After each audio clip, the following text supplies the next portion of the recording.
Hi, welcome back guys. This is your sensei, back with another fanfiction. This is the first part of What If Naruto and Sasuke Got Harem. Now before starting, please give this video a like and subscribe to the channel if you want more videos like this. Now let's get into the fanfic.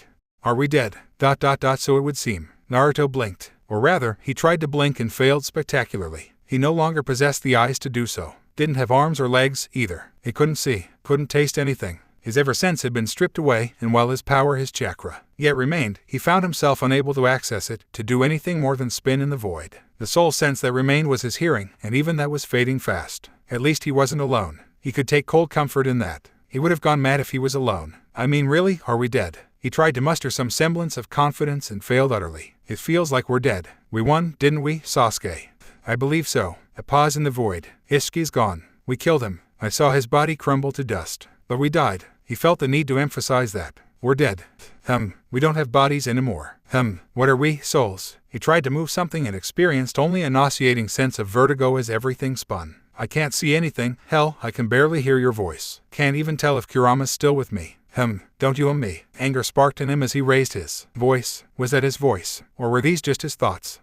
Semantics. This is a problem. We're dead. We are, but in the same vein we aren't. Somehow, his old friend's voice remained calm. If we were, we wouldn't be able to communicate like this. Fair point. Unless, what, is this limbo or something? Does it really matter? Dead or not, we won. With the Utsuki gone, Sakura and the others will be safe. I guess. Had he possessed lips, Naruto would have frowned. As a soul, he lacked the capacity to do even that. That didn't stop him from feeling the crushing sorrow of their imminent demise. It's just, I didn't get to say goodbye to Boruto, you know. He didn't want to think about that. You think I don't feel the same? Sarada will be furious once she finds. Apparently he could still feel regret. All the regret. Ouch. Sorry, I didn't mean. It's not your fault. We did what we had to. We won, in the end, that's all that matters. Though he lacked the lips to frown, Naruto felt his soul twitch regardless. What? You're freaking me out, here. You're not worried about Boruto. I am, but he's my kid, you know. I have faith in him. Silence was Sasuke's answer. It seemed to stretch on into eternity. Are you really gonna just roll over and die? Are you happy with this? Of course not. Here at last, a thread of emotion pushed through his teammate's voice. I wanted to live, but it's done. What of you? Are you content? Was he? The answer was obvious, even to him. Hell no. Then neither am I, came the stoic reply. Wherever we are, we can't go back at the moment. We can only move forward. If there's a life after this, we'll do it better. After all, it's not over so long as we're alive. Since when did you become such a philosopher? He scoffed, happy for the distraction nonetheless. But come to think of it, a world without gods would be nice. Agreed. Sasuke's voice, or was it his soul, scoffed in his ear. Kaguya was bad enough. I've dealt with enough deities for one lifetime. I hear ya. The blonde found himself laughing as the darkness swarmed in. But even if we start over, I won't forget a thing. Maybe you should. Regret tinged his teammate's tone. It might be less painful this way. There was a part of him that was tempted. All those failures, all those mistakes, all those lessons, the friends he'd made, a love so powerful it seared his spirit. He'd miss them so much it would hurt. How did you live a full life and move on to another? It terrified him, if only because he had no way of knowing what lay ahead. But he would never forget. To abandon his memories, these feelings, would be a slap in the face of all who helped him. He'd not abandon them. No, never. Me neither. It seemed to hearten his old friend. Even if we move on, grow old and die, I won't forget. A poignant pain stabbed at what passed for Naruto's chest. I would say no to new friends, though. Or a family. That'd be nice. We all change, when you think about it. Sasuke almost sounded sad to say the words. We're all different people, Naruto. All through our lives. Naruto experienced a painful flash of memory in that moment, so sharp it stung his soul. And that's okay. Another flash, sharper than the last. That's good. Something was happening now, he could feel it. So long as you remember the person you used to be. I will not forget one line of this. Not one day. I swear. I will always remember. We both will. He warmed to it even as his consciousness began to fade. We won't lose anyone this time. No one's going to die. Not on our watch. Laughter, old and tired. So very faint now. He strained to hear it. Wherever we end up, we'll change the world. No, we'll save it. Ain't that a tall order? He tittered a little, happy for the distraction. We barely pulled it off this time. A low chuckle answered. Maybe so, but you've proven me wrong before. Not bad. For an idiot. Boy, he sputtered. Was that a smirk? Are you smirking at me? We don't have bodies, Naruto. How can I smirk? I can hear it in your voice, you know. Laughter. Distant now. A whisper. Hey. Anxiety bloomed anew in what passed for his chest. Don't go fading out on me yet. I don't think I have a choice. This isn't the end, Naruto. Not here. Not yet. Not for us. Boy, you're starting to sound like you know where we'll end up, you know.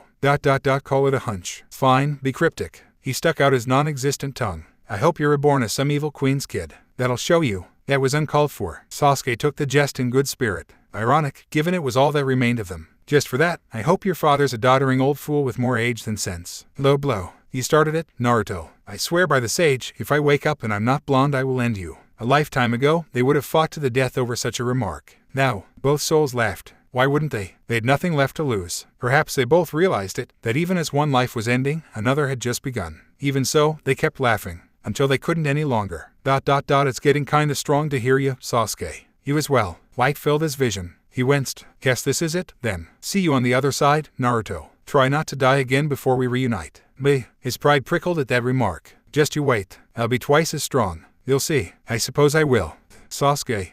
Live without regrets this time, all right. He barreled on, babbling before he could think better of it. Have a full life. Wherever we end up, whether it's 30 years from now or 100, make sure you have a nice big family. He recalled that miserable boy he'd seen sitting by the river. Smile with him. Laugh with him. Don't sit all by yourself this time, all right. When we meet again, you better have at least 3 kids. Silence stretched between them. As it grew longer, he began to fear the worst. And then he heard it. You too, Naruto. Be well. He felt it, then, a faint tugging sensation. Sasuke, you feel that?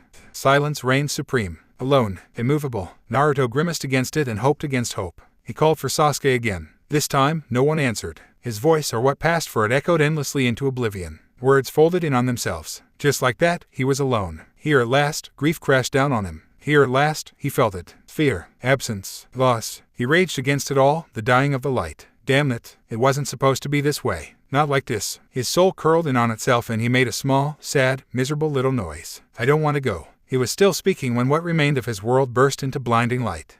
Salem screamed. That pain shriek sound echoed off the walls of her terror, a wail so sharp it threatened to etch glass. It didn't stop there. She ached her back and snarled anew, spitting curses at the ceiling, at the gods, at herself for being so foolish. She screamed until her throat bled, cracked, and healed again. And so she continued to rage. Grim for miles around raised their heads outside the tower, sensing their queen's distress. Perhaps they were aware of it, cognizant on some level of what was to come. Still, they had been barred from the castle by their MSDRS. There was naught they could do but wait as she raged. And in her anger, the pain only blazed hotter. DMNU. She hadn't felt such pain in eons, not since she'd given BRTH to her daughters. And she had naught but herself to blame. It had been a moment of weakness, a chance dalliance with an unwitting huntsman who'd blundered into the Gremlins, another lost soul in search of fame and glory. He had proven entertaining for a time. Handsome in a rough way, strong enough to hold her interest. She'd killed the fool once he outlived his usefulness, of course, once he rebelled against her and sought to take her life. It was only proper. But he'd had the last laugh, hadn't he? The BSDRD. It shouldn't have been possible. Her body was even more tainted now than it had ever been. Corrupted. And yet here she was, 9 months later, giving BRTH and cursing that hunter to the blackest pit she could imagine. Watts prodded her anew. Push, my queen. Salem roared at him. Silence. A fresh contraction rocked her body just then, drawing a gasp of pain from her lips. Her magic went wild, surging up and out of her control, to rend both a nearby wall and the windows within. Glass whistled through the air. Nevermore wheeled away as she screamed anew. Salem paid it no heed. She would not allow the others to see her like this, and so she'd sent them all away. All save Watts. He was a doctor, after all. He should be useful for this sort of thing, or so she'd reasoned at the time.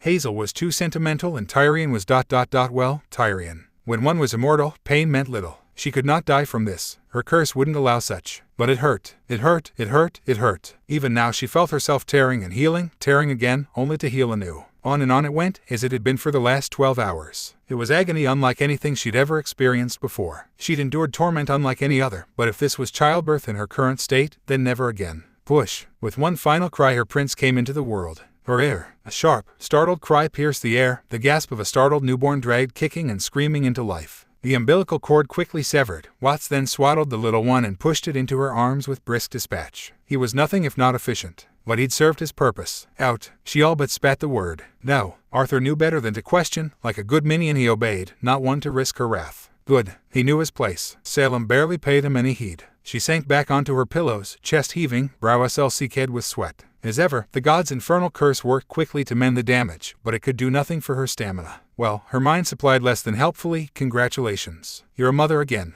I hope that Nookie was worth it. Her at last, Salem saw him. A pale boy with ebony hair and dark burning eyes blinked back at her. Her son. He looked remarkably normal. Calm, too. Almost eerily so. She'd nearly expected and feared that she might give BRTH to some awful abominations. Perhaps his skin was a bit pale, but she saw no defects. Perhaps he would grow to look more like her as he matured. Yes, she rather liked the sound of that. This was her boy, hers and hers alone, her son. That lonely little word reverberated deep within Salem's black heart. Maternal instinct reared its head, an overprotective serpent coiling around her thoughts. Age-old feelings she'd not thought to experience again. Yet here they were, pale arms curled around the little one in her arms. My, Buddha's eyes were red, almost inhuman. Ozma must never learn of him. If he did, he might well storm the tower and seek to slay him. He'd not done such before, but she wouldn't put it past him and his ilk. And still, the boy wasn't crying. Salem felt the beginnings of a frown mar her pale face. He was alive, he was blinking at her, she could sense his life force keen as her own, but why so silent? Will you not cry? She begged, of her strange, silent child. Say something. He almost seemed to scowl at her. Was he mute? Could he not? There it was. Relief took wing in her heart and she nestled him against the fullness of her breast, urging him to suckle. He seemed to resist for a moment before he gave in. She gazed upon her boy once more as he fed. A pale hand to his little head, even as the other held him close. Adorable. She tried to tamp down her instincts, but her body wasn't having it. She cooed softly and embraced his forehead. Her son made a tiny little noise at that, almost like a sigh. Surely she'd imagined it. For so long she'd desired nothing more than an end. Yet now, with this babe in her arms, she found herself at a loss.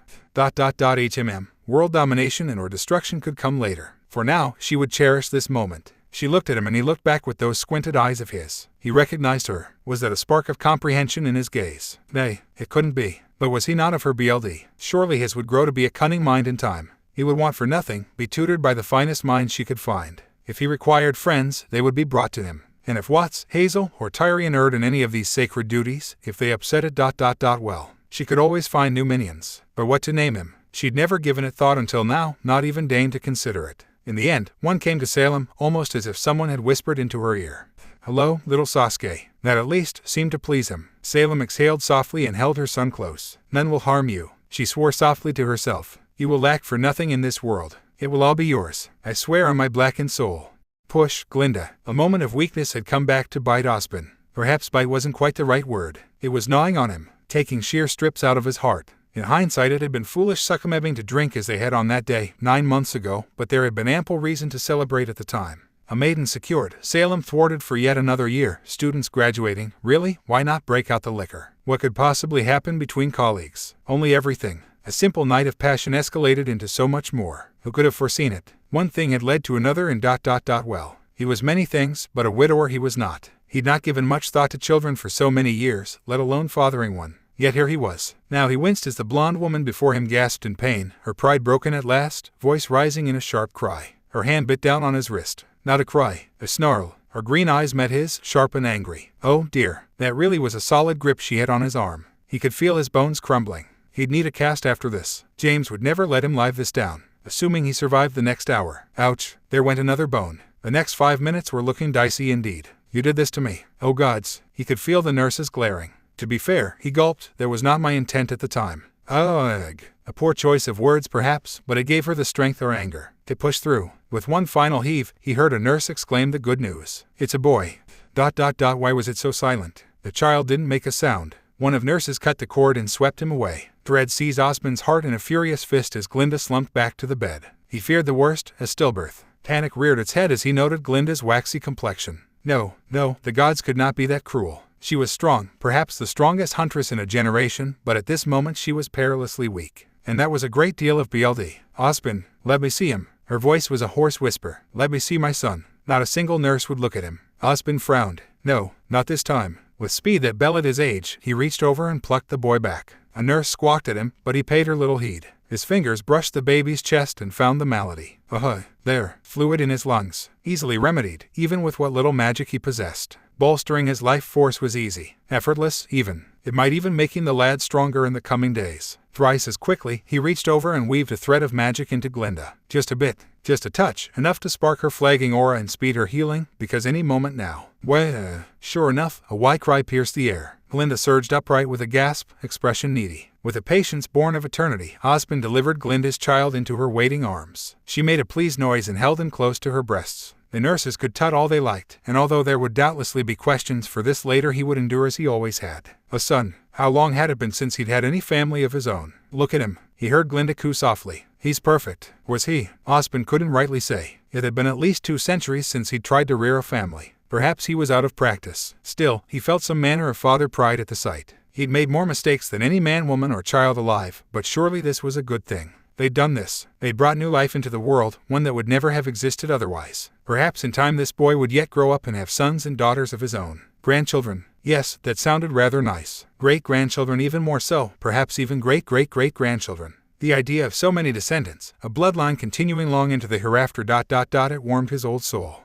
Perhaps this time, Ozpin mused, Salem wouldn't eradicate it out of petty spite. Had she not done so before? Time and time again she'd ripped happiness from his grasp, who was to say she wouldn't make yet another attempt the moment she learned of this. No, he was getting ahead of himself. Focus. On a whim, he glanced down at the newborn babe. His son, he reminded himself. Gods above, I really am rusty. Bright blue eyes, by the gods they were glowing. Blinked back at him within a pudgy whiskered face, framed by a faint crown of blonde hair. The baby blinked at him, and for a moment, those eyes flickered red. He blinked and the image shifted. Even then it almost seemed as if he saw him, comprehended him as an adult might. Nonsense, of course. He was just imagining it, wasn't he? Strange. He had the oddest feeling that the infant was watching him, almost as if he knew what he'd done for him. He'd not thought of a name for the boy, such had ever eluded him and Glinda until this moment. But it came to him now, a whisper in his ear, impossible to ignore. Hello there, Naruto. Glinda gave him a black look. You would name him that. It will do, I suppose. Ozpin smiled indulgently. He noticed something else, just then. ... Why was the baby scowling at him now? Ozpin had experienced many a warcry in his heyday. Terrible noises to chill bone and boil BLD alike. Shrieks that shattered your soul. Wails that would rend your heart. He'd heard and seen it all, lived as both soldier and poet and king alike. There had even been that brief stint when he'd ruled Vale's criminal underworld to great effect. No, he was getting distracted. Distractions wouldn't do. Is that him? Oh, he's so adorable. Because now, Summer Rose was upon them. Or Naruto, rather. Ozpin froze at the door, not quite sure what to do until she ushered them over the threshold and out the cold. He let himself be led, trying to ignore Glinda's bemused smile as Summer cooed over the infant in her arms. Truly, he had no one to blame for his fiasco but himself. More fool he, keeping Naruto away this long, thinking she wouldn't want to see him. Come in. Summer ushered them over to a couch and all but pushed them into it. Let's get you out of the cold. Can I get you anything? Tea, cakes, tea, please. Glinda smiled softly as she sat. Ozpin shrugged. Water would be nice. Their host chirruped happily, coming right up. Ozpin chortled but a little as she darted into the kitchen. The Rose and Zio Long home was much as he remembered it from his last visit, not quite clean, but not entirely messy either. Well loved, there was the word. Family photos rested above the mantel and a burning hearth. Painting the room itself stood painted in soothing colors. It was every bit the retreat one might expect for hunters starting a family. Peaceful, even. He felt quite at his ease and this wasn't even his abode. But he couldn't lower his guard. Not fully. It simply wasn't safe here in Patch. Not truly, not when Salem knew of Summer. He would try to impress upon her the safety of Vale once again. They couldn't lose her, too. Glinda must have seen the frown lingering on his lips, because she melted into his side and laid her head against his shoulder. Something wrong. Merely planning for the future. He pinched the bridge of his nose. Naruto burbled in her arms. It almost sounded like a noise of sympathy. In many ways Summer was every bit the bright-eyed girl from Beacon. At least to him. Older and wiser perhaps, but still. At his age, it was so easy to see her as such to paint many with the same brush.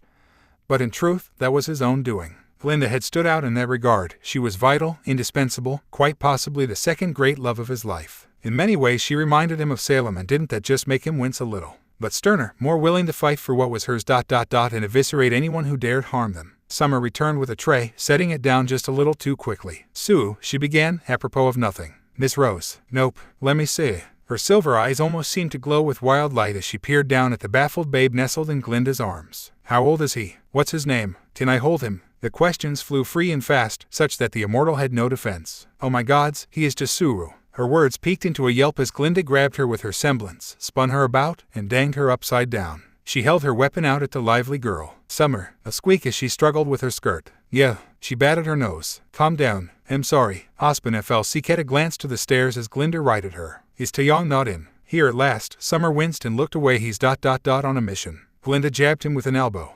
Understandable. Raven's abrupt departure, even now he couldn't bring himself to call it a betrayal, had shaken their tight-knit group to the core. Taeyong most of all. Raven maybe had been a sister to some and a surly teammate to others, but at the end of the day she was his wife, the mother of his child. And she'd left. No words, no argument, not even a letter. She'd simply left Young in her cradle one night and fled, never to return. Team STRQ shattered in her wake. Summer still held out hope for her return, and in truth, perhaps it was better for Tai drown his anger in Grim than the whiskey Kuro had grown so fond of these last few months. Can you put me down, now? Speaking of Summer, she'd just made a pitiful noise, drawing him back to reality. Glinda took pity on the rowdy reaper and lowered her to the floor. You may hold him. However, she spoke stridently over the girl's giddy cry, you will be careful with him. Grave green eyes fanned with fierce flame, the power of the summer maiden made manifest. If any harm befalls my son, the same will be inflicted upon you tenfold. Summer gave a squeak, followed by a nod, and stood her ground. All right, I'll be careful. You'd best. With great care, Glinda lowered little Naruto into her arms. This time, there could be no mistaking the annoyed noise the boy made. Summer cradled him close, almost reverently. Naruto glared at her, only to make a tiny noise of surprise when she held him close to her bosom. Oh, wow, she whispered. It's like he's looking right at me. Ozpin and Glinda shared a bemused look. At the tender age of only 9 months, Naruto had proven remarkably aware for an infant. Perhaps there was more at work here than met the eye. There was a spark of intelligence in those baby blue eyes, a gleam of a keen wit he would no doubt develop in the coming years. He rarely cried unless frustrated, and seldom fussed otherwise. Truly they couldn't ask for a better child. At the rate he was developing, he'd grow to be a very tall child indeed. So freaking cute. Summer held out a finger and giggled when he grabbed it. Can you say Summer, sweetie? That's unlikely, Glinda put in. He hasn't said any words yet. Naruto's brow furrowed, little face wrinkling. And then, Suma, Glinda gasped. Ozpin made a choking noise. His first word.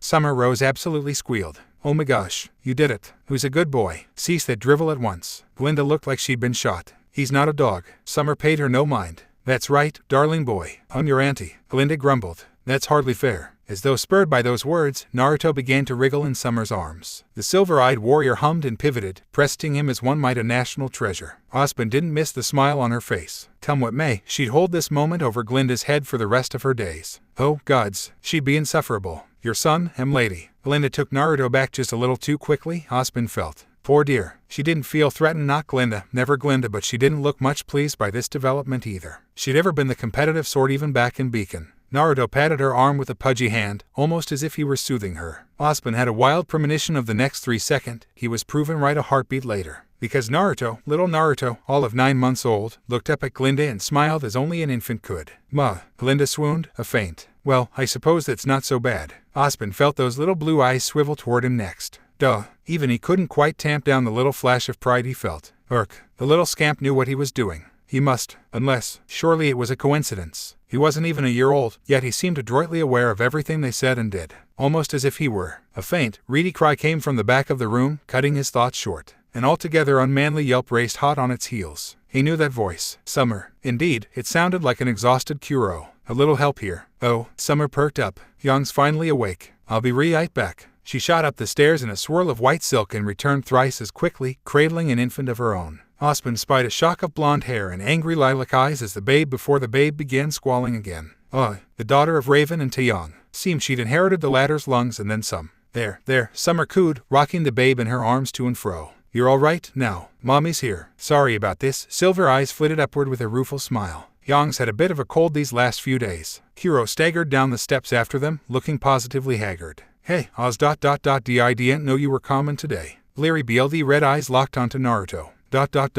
You brought the kid. Glinda sniffed. And you brought your stench, Branwen. Hey, he staggered a little. I'll have you know I've been sober for a whole. He paused, counting off on his fingers, then managed a bleary grin. 2 months, now. She didn't even try to hide her smile. Joy of joys. Yup. Summer nudged him, preening as only a mother could. He's not allowed to drink until Young's 10th birthday. I'll make a man out of him yet. TCH. Bloody slave driver. You're gonna treat the kid the same way. Before Ozpin could think to dissuade him, he peered at Naruto and waved a hand at him.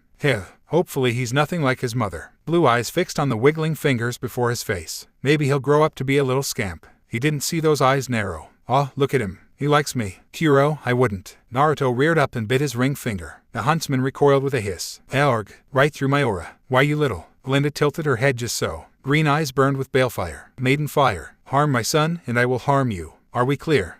Crystal, come on, I wasn't gonna hurt him. Her point 1, Glinda crowded closer to Summer. How old is Young now? She beamed, happy for the attention as Kuro flailed in the background. About 3 months. Acts like it, too. A little younger than Naruto, then. That's right. Say hello, Young. The little girl sniffled through a runny nose. Well, Summer Rose had never been one for pleasantries. She spoke her mind now, just as she had 4 years ago. At least she'll have a friend to play with. Won't she, Whiskers? Ozpin tutted. I'm sure he'd be delighted to. He pivoted and found Naruto staring at her. Not at Summer, but rather, Young. The boy squirmed in Glinda's arms until, taking the hint, she brought the boy a bit closer. A pudgy arm reached out and touched Young's forehead. Batted at it, really. No. He was actually patting her head. What madness was this? He made a noise then, as if he were hushing her. Whatever it was, it seemed to suit the little lass. Lilac eyes opened, wide and startled, blinking into calm blue. None could tell what passed between the two infants in that moment. Then, incredibly, Yang began to giggle. Naruto made a noise that could only be smug. Summer squeaked, even as Kuro guffawed openly. Ozpin blinked. Once, twice, thrice, coughed, cleaned his glasses, blinked again. Wow, Summer blinked, somewhat taken back. That's new. He just calmed her down. Was that a semblance or? No, Glinda murmured, even more at a loss. That shouldn't be possible. He's much too young. We haven't even unlocked his aura yet. Little Naruto made a noise that sounded vaguely affront and squirmed anew. Glinda brought him back again. They'll be fast friends. Just you wait and see. Had his son nodded just now? No, surely not. It burned me. Salem rolled her eyes as Tyrion toppled back with a merry cackle, clutching his singed tail to his chest. The madman wasn't so much injured as startled. Even then his merry laughter bounded off the tower walls, sending startled Nevermore shrieking for the rafters. Watts tittered in the background as Hazel looked on with a ... Was that a smile? She'd not thought him capable of such. Come now, she chided the flailing faunus. I was only burping the boy ... You'll survive. I shall bear this burn with pride for the rest of my life. ... Yes, that sounded more like him. Little Sasuke scoffed, a tiny trail of smoke leaking from his pursed lips. Salem smiled. One day, her son would rule this rotten world. Together, they would devour the very gods themselves. But for now, he was just a child. Her child. She was going to spoil him rotten. Being a kid again sucked. It really did. No matter what anyone might say. Seriously, Naruto was ready to fight anyone who dared disagree. Most might be grateful for a chance to live a second life, to continue, rather than go on into the hereafter, and really, he was. But if things continue to pace like this, he was going to lose his mind. Maybe he already had. Honestly, if he'd come back without his memories or powers, it might have been better in the short run. At least then he wouldn't have to knowingly suffer through the hell of diapers and baby formula again. That was not a fond memory at all. He'd sooner die for real than deal with that a third time. To go from his physical peak to that of an infant ... Well, it had taken some getting used to. 5 years. 5 god-awful years. Even with all his skill and chakra intact, the fact remained that a newborn's body just wasn't made for fighting. He'd had to train mercilessly just to get where he was now, start from the bottom rung and work his way back up to the top, just to make sure an ill-timed leap wouldn't snap him in half. He couldn't even train properly with anyone yet. Ruby was much too little, and Yang was ... Well, Yang. She had spirit, but he was terrified of breaking her. At least now with his aura finally unlocked, he had some modicum of control over his own muscles again, freedom enough to properly defend himself when need be. Useful enough to be sure, but he still wasn't anywhere near his physical prime. In the same vein, he couldn't throw himself wholeheartedly into his regimen without RSNG further suspicion. Everyone, they expected him to act like a child, which he was at the moment, but it still bugged him. Aorg, is something wrong, dear? Naruto looked up, idly remember where he was, rather, whose hand he was holding. Him fine. He looked down, cheeks burning as he let Glinda lead him along. Don't worry about it, Mom. Where are we going? We've been walking forever. Her lips quirked a little in the corner of his eye, a sure sign she was up to something. It's a surprise. I'm sure you'll enjoy this. Ah, so he was being dropped off somewhere. You and Dad want some alone time tonight, don't you? She sputtered. Naruto. He laughed and let her lead him along, ignoring the chewing out she gave him. He wasn't used to so much attention. Growing up with actual parents was strange, if only because he didn't know how to respond to all this undiluted love and affection. He'd taken to teasing a coping mechanism at first, only to realize he enjoyed it. Ozpin and Glinda were great, really they were. He didn't want for anything, but still, it was just so much fun to needle them, and everyone, really. Abruptly, he realized where they were, rather, whose door Glinda Mom was even now opening. Dread dawned. What I have done to deserve this. Aren't you excited? She ushered him across the threshold, heedless of his chagrin. It's your first sleepover. Yang's been asking for weeks. Naruto's head whipped in her direction. I will remember this treachery. He heard a familiar shout not a moment later, followed by footsteps pelting down the stairs. Points for reaction time. Even as a child, Yang was a quick little devil. Naruto knew he could have escaped, but that would mean hurting her feelings. He didn't have the heart for that, and so he stood his ground as his doom came upon him. His fellow blonde didn't so much leap from the sofa as she did vault it, physically lunging over the barrier to get at him. 5 years old, and she still hit him like a meteor. You're back. She practically tackled him. A blonde meteor struck him head on and sent him sprawling. Oh, Naruto groaned at the ceiling. Nice to see you again, Yang. If Sasuke wasn't suffering like this, he'd eat his boot. What strange eyes you have, my son. Sasuke strangled a sigh in his throat as Salem mother took his chin between her fingers and tilted his head. Left, right, and left yet again. The motion was firm yet gentle, BLD red eyes boring into his with intent. He schooled his face into a mask of quiet indifference, letting her regard him intently, turning him side to side like some prize stallion. She wasn't even being cruel about it. Rather, her inspection was born more from concern than curiosity. He'd screwed up. Really, it was his own fault. He should have known better than to train out in the open like that. She'd noticed his Sharingan blast her. Should he put her in a genjutsu? Would that even work? No, he decided. Best not to risk it. He'd blow his cover wide open. The tests are fine. Uncle Watts looked up from his lab work. He's a picture of health. Sasuke hid a grim smile behind that blank facade. You have no idea. Good. Salem bid him a nod. Check again to be sure. Naturally, he knew nothing was wrong. Outwardly, however, he feigned distress. Let her think him the frightened child in this. I didn't ask for these eyes. No, the sympathy in her own was almost painful to behold. We do not ask for greatness ... nor the curses move upon us. She knelt suddenly, pulling him into a brisk embrace. Nevertheless, it would behoove you to try and learn your limits, even though he already knew them.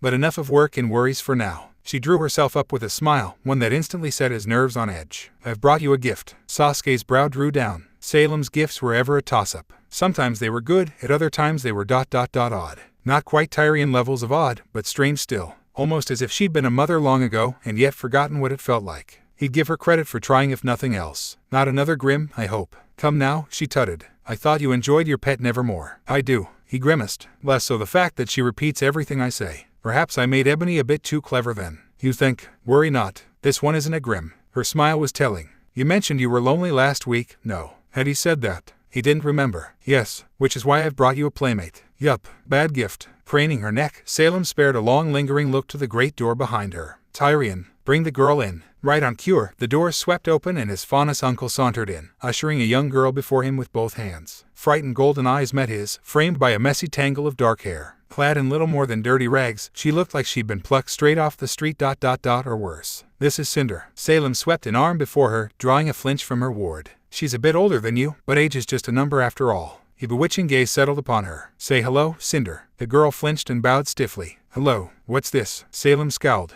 Where's that fire I saw in you, girl? I didn't pluck you out of that orphanage for your meekness. Would you rather I return you? No. Life flared in those dull eyes. I'll be good. Better. Salem conceded, patting her head. This is my son, Sasuke. A nudge steered her his way. You will be his second. Serve him in all things, and I will make you strong. Sasuke sighed. I think you misunderstand what a playmate is. What was that, dear son of mine? Nothing, mother. Right, he should probably say. Something to the new girl. Offering her a rueful smile, he extended his hand. Welcome to the madhouse. When one has lived a multitude of lifetimes, one begins to lose touch with the novel thrill of surprise. Ozpin had lived as many lifetimes as one could imagine. Once a wandering hero, then a pretend god, the intervening millennia between had exposed him to the shocking breadth of existence and many a wondrous experience therein. From euphoric joy to gut-wrenching tragedy, the silver-haired immortal had seen it all, from the top of a king's ivory tower to the inebriated stupor of a drunk in the gutter. It was because of those very experiences that he had long since thought himself numb to surprise, having taken everything life could throw at him in stride with little more than an adjustment of the glasses and a veiled smile. But there were rare instances throughout the eons, times where he had found himself utterly knocked from his lethargy of lived experience and able to say that's a first.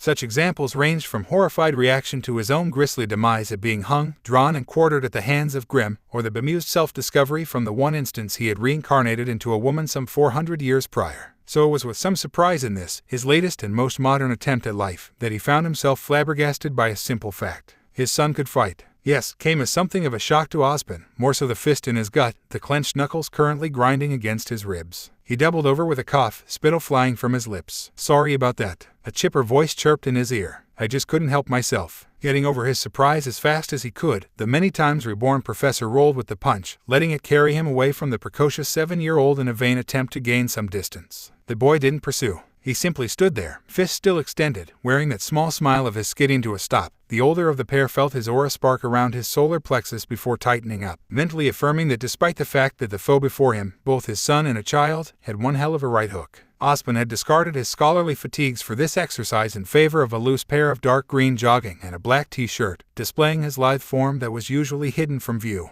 It wouldn't do to get sweaty in a perfectly good Burberry wool jacket. Glinda would kill him if he did so, ergo the change of clothes to something more appropriate. Idly he cast a glance at his son who remained standing where he had punted Ozpin from, clad in loose-fitting black breath and a turtleneck of the same color. He'd begun hitting a growth spurt recently, but his tan face carried the appropriate level of baby fat for one his age, which made his colossal speed and strength all the more surprising to be on the receiving end of. Even now 7-year-old beamed up at him, tugging up the BLNDFLD he wore over his eyes, briefly exposing a single burning iris. How's this? Is that better? The youth's excited voice echoed across their family garden, a lone blue eye glittering with an inhuman light. I think I'm getting the hang of it. So it would seem. Ozpin frowned thoughtfully, going between his son's eye and the simple black linen cloth worn around his head. Ah yes, much had changed in the last few years. There had been an inkling in the moment of his BRTH, but Naruto had been touched by something quite special at his genesis. That something had only grown stronger still with the passing of time. Truly, this boy was going to be legend when he was older. It had been approximately 2 years since he and Glinda unlocked the strangely advanced Tyxora and sent their curiosity into a brand new strata.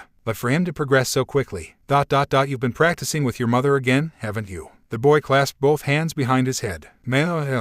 They clashed again, only for his son to sweep his legs. Ozpin didn't remain idle this time, move his hands out to the quickly approaching floor. He pushed off and sent a flurry of kicks at his son, who soundly dodged or swatted them away, giving the father a chance to get back to his feet and lock into melee with his boy. None of his blows carried intent to harm, nor the speed to do little more than buffet the blonde's aura a fraction. This was a spar with a 7-year-old child after all, no need to do anything more than measure his son's progress. Naruto sent a palm strike at his father's center line, causing the old huntsman to bring up his knee to block the adolescent assault, only to realize it for a feint. Straightening his fingers in line with his arm, Naruto delivered a chop to his father's kneecap with a sharp crack. Ozpin grunted softly, aura diffusing most of the force but doing little for the pain. Enough force got through the metaphysical armor to send him skidding back on his other foot a few meters. The blonde capitalized just as he'd been taught, bounding into the air like a small rocket, right arm extended and braced by his left hand, a veritable lariat hooking right for Ozpin's neck. Points for constant movement. He's a prodigy at turning surprise into openings. The head of Beacon allowed himself with a modicum of pride. Seeing the youth of this generation excel had become one of his persistent joys through the years, and to see his own progeny doing it.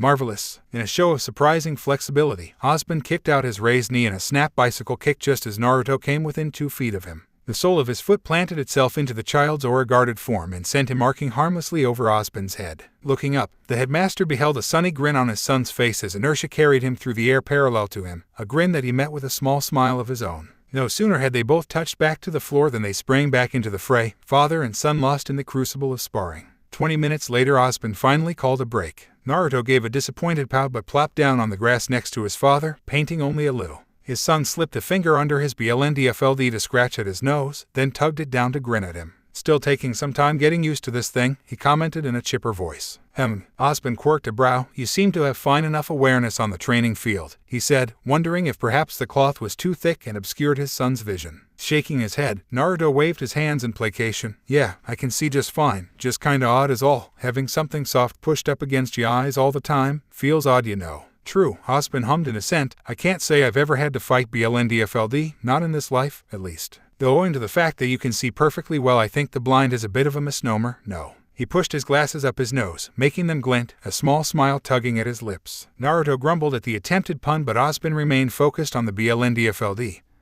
His thoughts on the eyes that lay beneath the strip of black cloth. The boy was special, beyond his capacity as a fighter. He had come into this world nurtured in a womb of magic and been coaxed to remain in it by what meager might remain at Ozpin's beck and call. There was a connection there to something beyond, something limitless. There had been a few incidents here and there, of course, but while the source was unknown, its medium was through his eyes. Much like the silver-eyed warriors, so it followed obscuring them from view would keep the runaway quirk from doing something bad before they could work out just what it was. That had been the purpose of this exercise. While Ozpin had been rather hands-off with huntsman training, Naruto, Glinda having stepped in as a riding CRP-wielding task MSTRS, he was the more physically able of the pair. As Naruto forewent a weapon for now, it fell to him to refine the boy's skill at hand-to-hand in the absence of his mysterious ability. His face turned dark for a moment, eyes looking off into the cloud-spotted blue sky. Gods, what would Salem do if she found out about this? Pluck the eyes from his skull or twist him until he was a bitter dagger to be slipped between my ribs when I least expect it.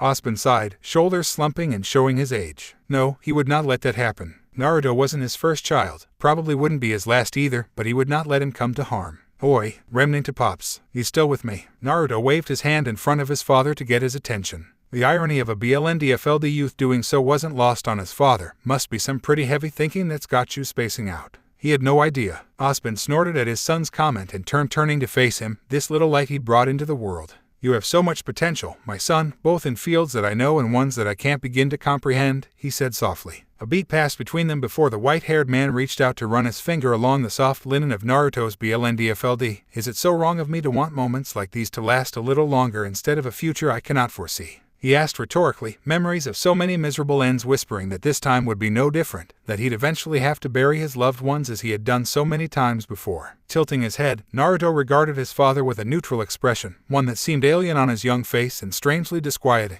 like those hidden eyes were peeking out with an age they shouldn't possess. Then with no warning at all, he blew a loud raspberry and pulled the BLNDFLD off. You worry too much about the future, Pops. For a moment there, just a moment, it felt like he'd gazed upon a grown man, not a boy. Brows knitting together in confusion, Ozpin rested his chin on atop his templed fingers. Worrying about the future is perfectly normal. It's best to see things coming so you can be safe when they do. Naruto rolled his eyes before meeting his father's gaze with a sage stare. No point getting lost in a world of might-be's. There is a saying, yesterday is history, tomorrow is a mystery, but today is a gift. That is why it is called the present. Ozpin blinked, taken aback. Only 7 years old and you're already lecturing me. If I didn't know better, I'd think you were all grown up. Blue eyes twinkled. You have no idea.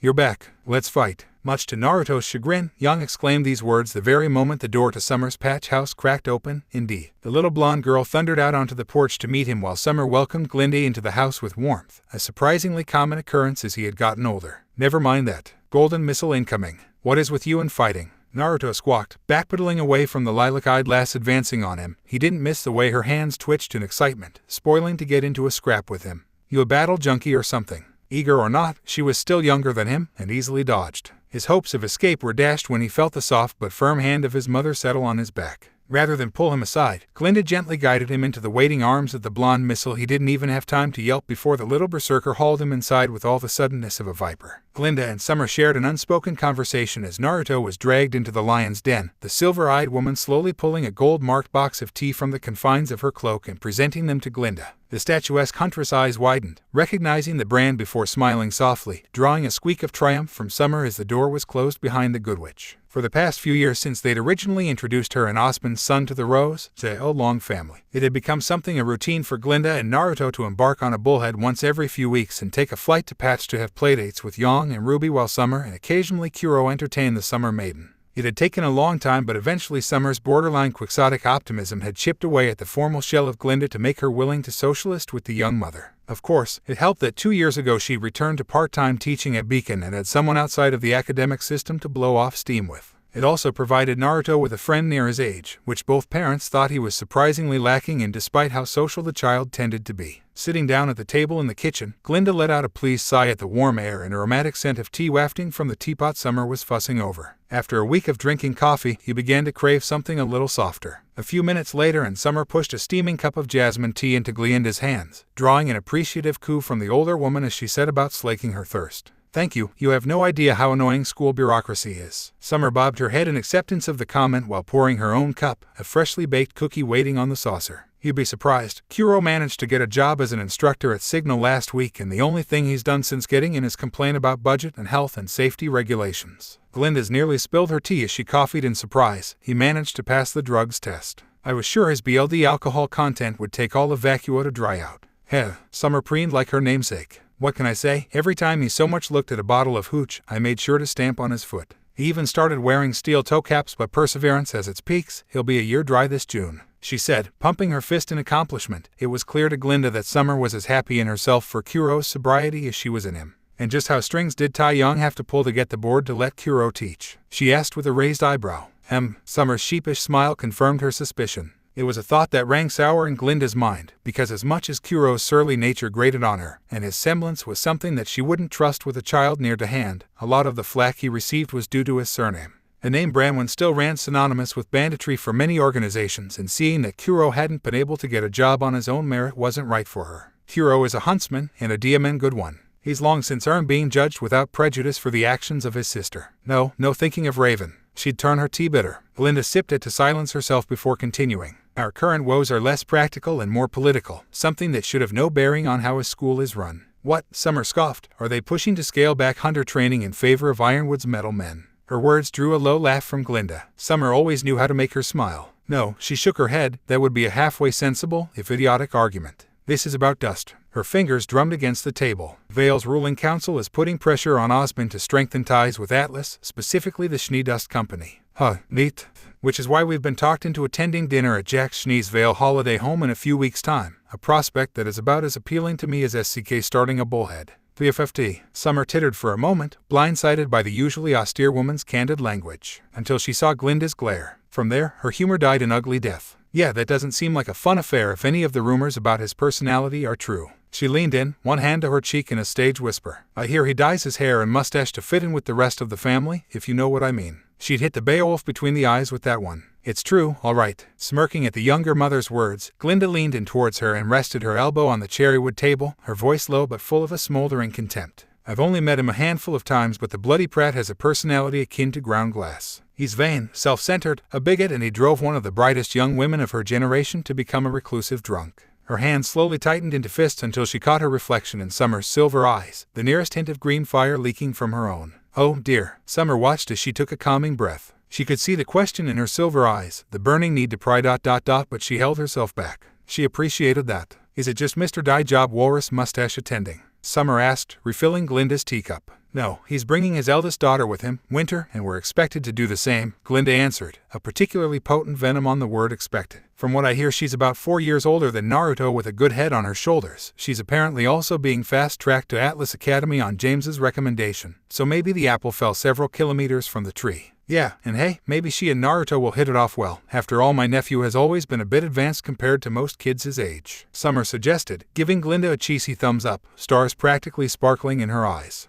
Achoo! On the other side of the house, Naruto felt the sudden and inexplicable need to sneeze. He suppressed it in favor of ducking under a long-haired blonde making a grab for him and the BLNDFLD he currently wore as a headband. See mirror. The 5-year-old girl squealed in joy, her wiry arms and pudgy fists locking around his neck in an attempted headlock. Having a few inches on her, Naruto stepped back, then dropped to one knee, flipping the little girl over his shoulders in a hip toss that sent her crashing safely into a large beanbag with a muted poof. He didn't have much time to catch his breath as Young practically exploded from her cushion cage and practically tackled him to the floor, rolling around on the thick carpet. Initially giving a groan at the bubbly girl's behavior, soon enough Naruto found himself giggling along with her. Despite having lived a combined near 40 years, he couldn't help but admit he enjoyed the moments of childish bliss, especially given he hadn't been able to experience it the first time around. Half an hour of roughhousing later brought the pair of blondes came to a standstill, breathed with smiles etched into their faces. Sitting up, Naruto tilted his head with a question on his mind, one that had been bothering him for the better part of a week now.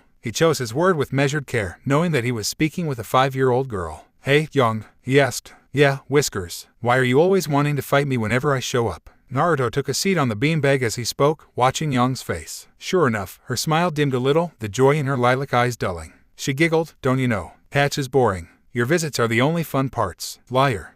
I'm aware, Kurama. Don't need you to tell me. Then why are you always trying to fight me when I get here? He kept his voice kind and his words sincere. 7 years of being a child hadn't dulled his empathy. I know you enjoy it, but something tells me you have a reason. Why don't you tell me? Might make you feel better. By the absolute flood. Slowly the 5-year-old's smile grew brittle and her eyes dull, a fog of deep thought falling on them until only a melancholic light of sadness peered through the gloom. I don't want you to leave. Young hesitated, as though half expecting him to scoff at her. When he didn't, she trudged onward. I guess if I can beat you in a fight, then I'm strong and you won't run out on me like she stopped and hung her head, cutting off her words before she said something that would break the camel's back. Naruto knew to whom she referred, the absentee bandit beach of a mother that had abandoned her. The craven who fled back to a life of raiding and self-centered indulgence, free from the responsibilities that had been laid upon her from being a mother and a wife. The rational part of his brain understood that he didn't have all the answers. He didn't have her side of the story, but the childish side. Nurtured by 7 years of understanding just what it was to have a family and antipathy to growing up without one, could not stand the one that caused someone he cared about to feel sad.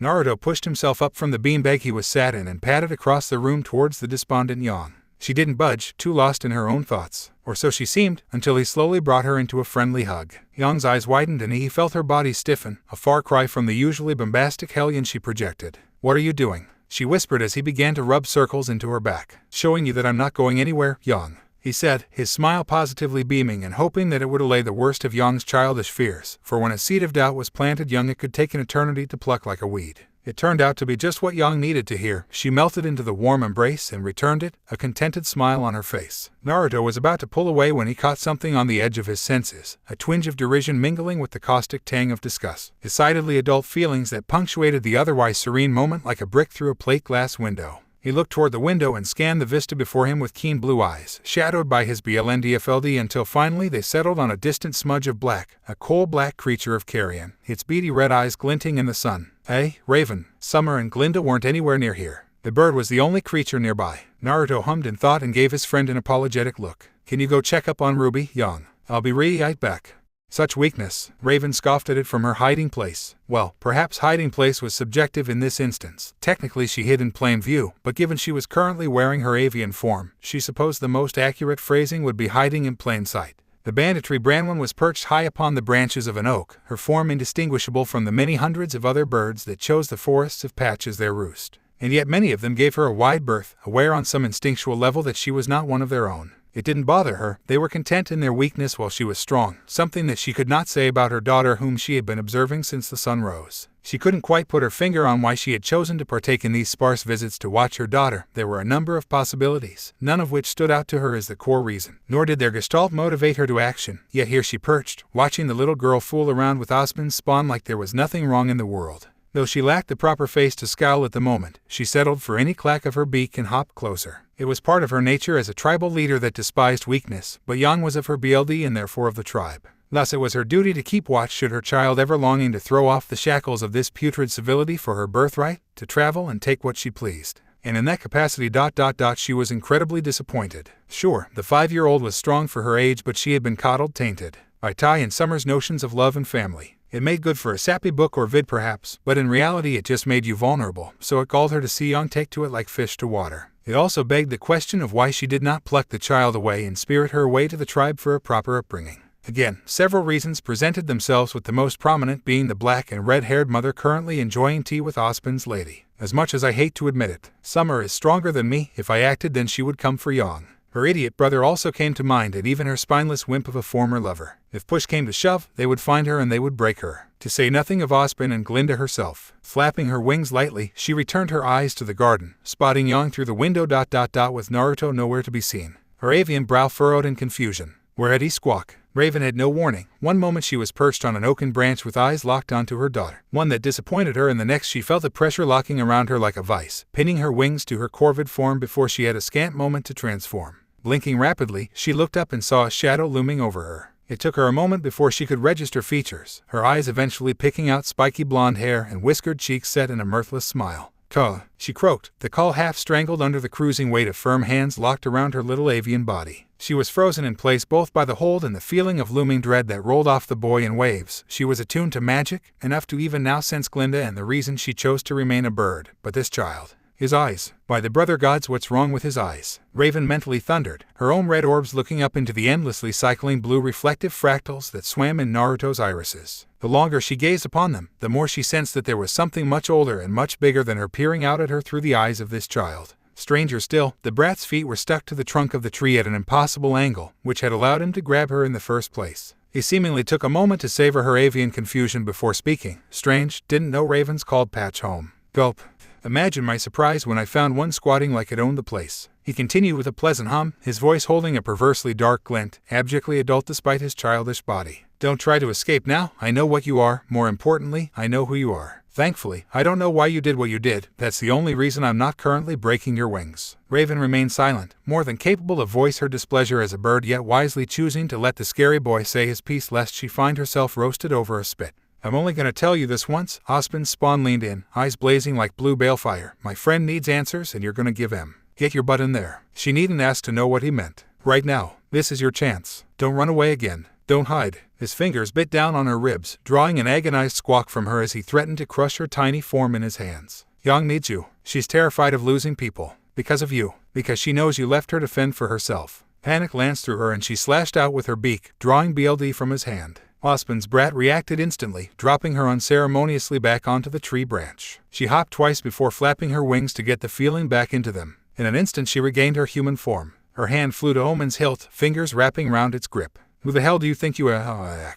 A hand locked around her throat and slammed her down, blasting the breath from her lungs. Her fist swung up at him, only to find itself trapped in his fist. He squeezed. Did I stutter? Her neck creaked ominously as he squeezed, his menacing smile growing strangling. Get your butt in there or so help me, I will throw you through the window. Finally, her fight and flight reflex could take it no more. In that instant, he terrified her more than Salem ever had. There was only one thing to do. Raven whimpered and cut a portal beneath with her blade. It was the only thing she could think to do. The brat startled in surprise and lost his grip on her throat, unwilling to be pulled in after her. Chance. She shoved him in the chest and fell through. The moment her back hit the ground of her tent, she kicked back, putting as much distance between her and Naruto as possible. Naruto didn't come through the portal. Not physically. Coward. His words were another matter. They stabbed her as no blade couldn't cut deep. Run away, run away, run away. Run from your husband. Run from your daughter. Run from me. That's all you can do, isn't it? I don't know why I expected more from you. But that's all right. His head burst through without warning, eyes blinded no more. Those eerie, luminescent orbs staring into her soul. He could have slipped in after her. He didn't. He chose not to. It was as much a power move as anything else. It shouldn't have rattled her the way it did. A hand pushed through that swirling red vortex, pointed at her. She felt her damaged throat tighten.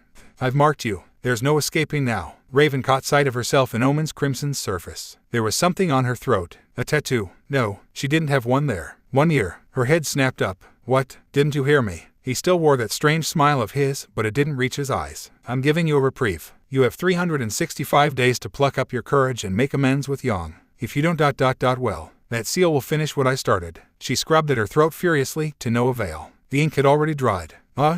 He wagged a finger her way. Bad birdie, don't bother. That's a modified Haratian seal. It took me an awful long time to figure it out how to apply them, but once I stick someone with them, they don't fade away. And this one's special. For example, his hand curled into a claw, making a pinching motion, grasping something she couldn't see. If I do this, Raven's airway closed. She choked, eyes bulging, gasping for air that wouldn't come. What are you? Someone who was given a second chance. His hand relaxed and she flopped to the floor. Someone who doesn't take kindly to cowardly birds. Raven cried out and flung Omen at him, sending the blade spinning at him end over end. It bounced off, literally, as though there were some unseen barrier between them, a wall she couldn't surpass. Not Aura. His head hadn't sparked. This was something else. What was that? She tried to use her semblance, tried to close the portal after him, cut him in half, but she couldn't. Bloody Brat was holding it open somehow. Naruto ducked back in. I'll see you around, birdie. The portal slammed shut after him. Something wet ran down Raven's face. She touched a trembling hand to her cheek. Tears. The diamond broke and she bent double with an agonized sob. I'm not a coward. She hiccuped softly to herself, scrubbing her eyes. Am not a coward.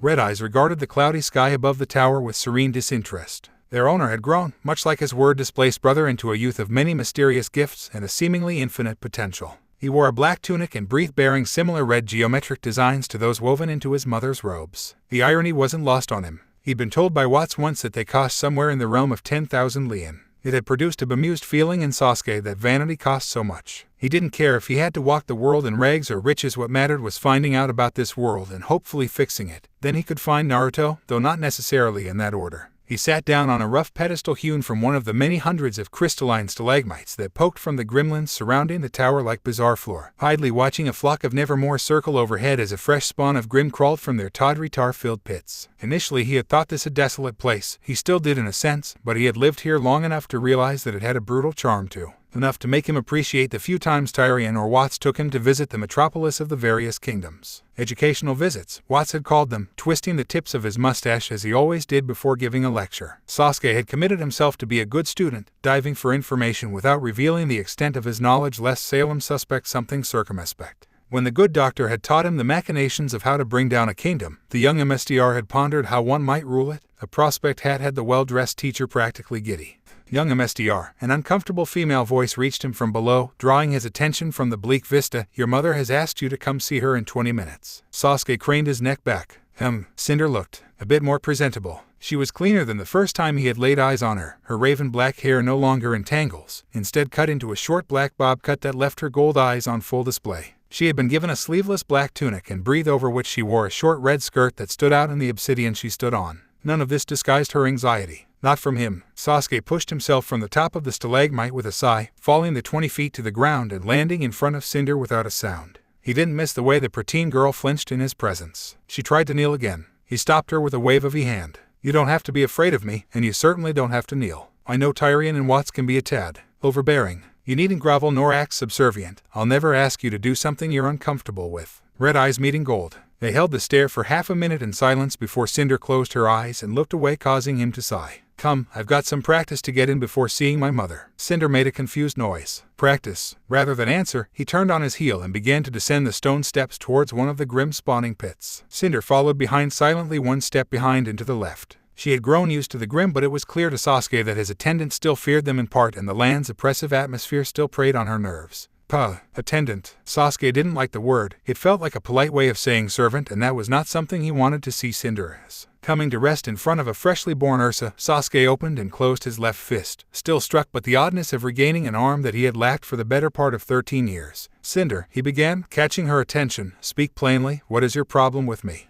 Problem. Cinder balked, eyes gaining a fearful light. What problem? I don't have a problem with you, young MSTR. I'm doing my duty and giving you the respect you des. Stop. Another flinch. Sage, save me from girls. Sokka exhaled in a long suffering sigh. I asked you to speak plainly. He turned to face her fully. So tell me, Cinder Fall, do you have a problem with me? A frantic shake of her head was his reward. Finally, they were getting somewhere. No, then why are you so distant?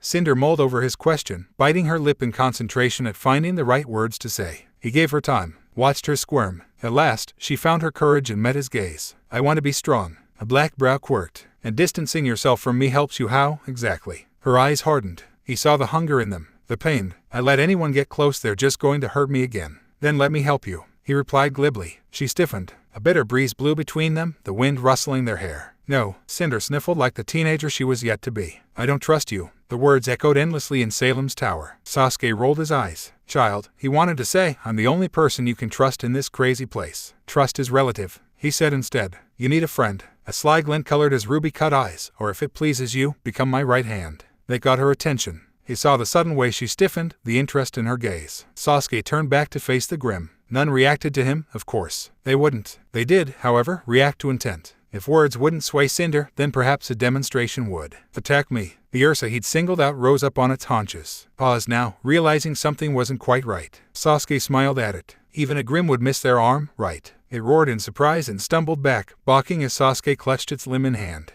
A spectral violet arm manifested around him to pick it up before it slammed it down, the arm wrenching free from its socket. That's it. A small smile touched his face as he reared back and stomped on the beast's masked visage. Try harder. More.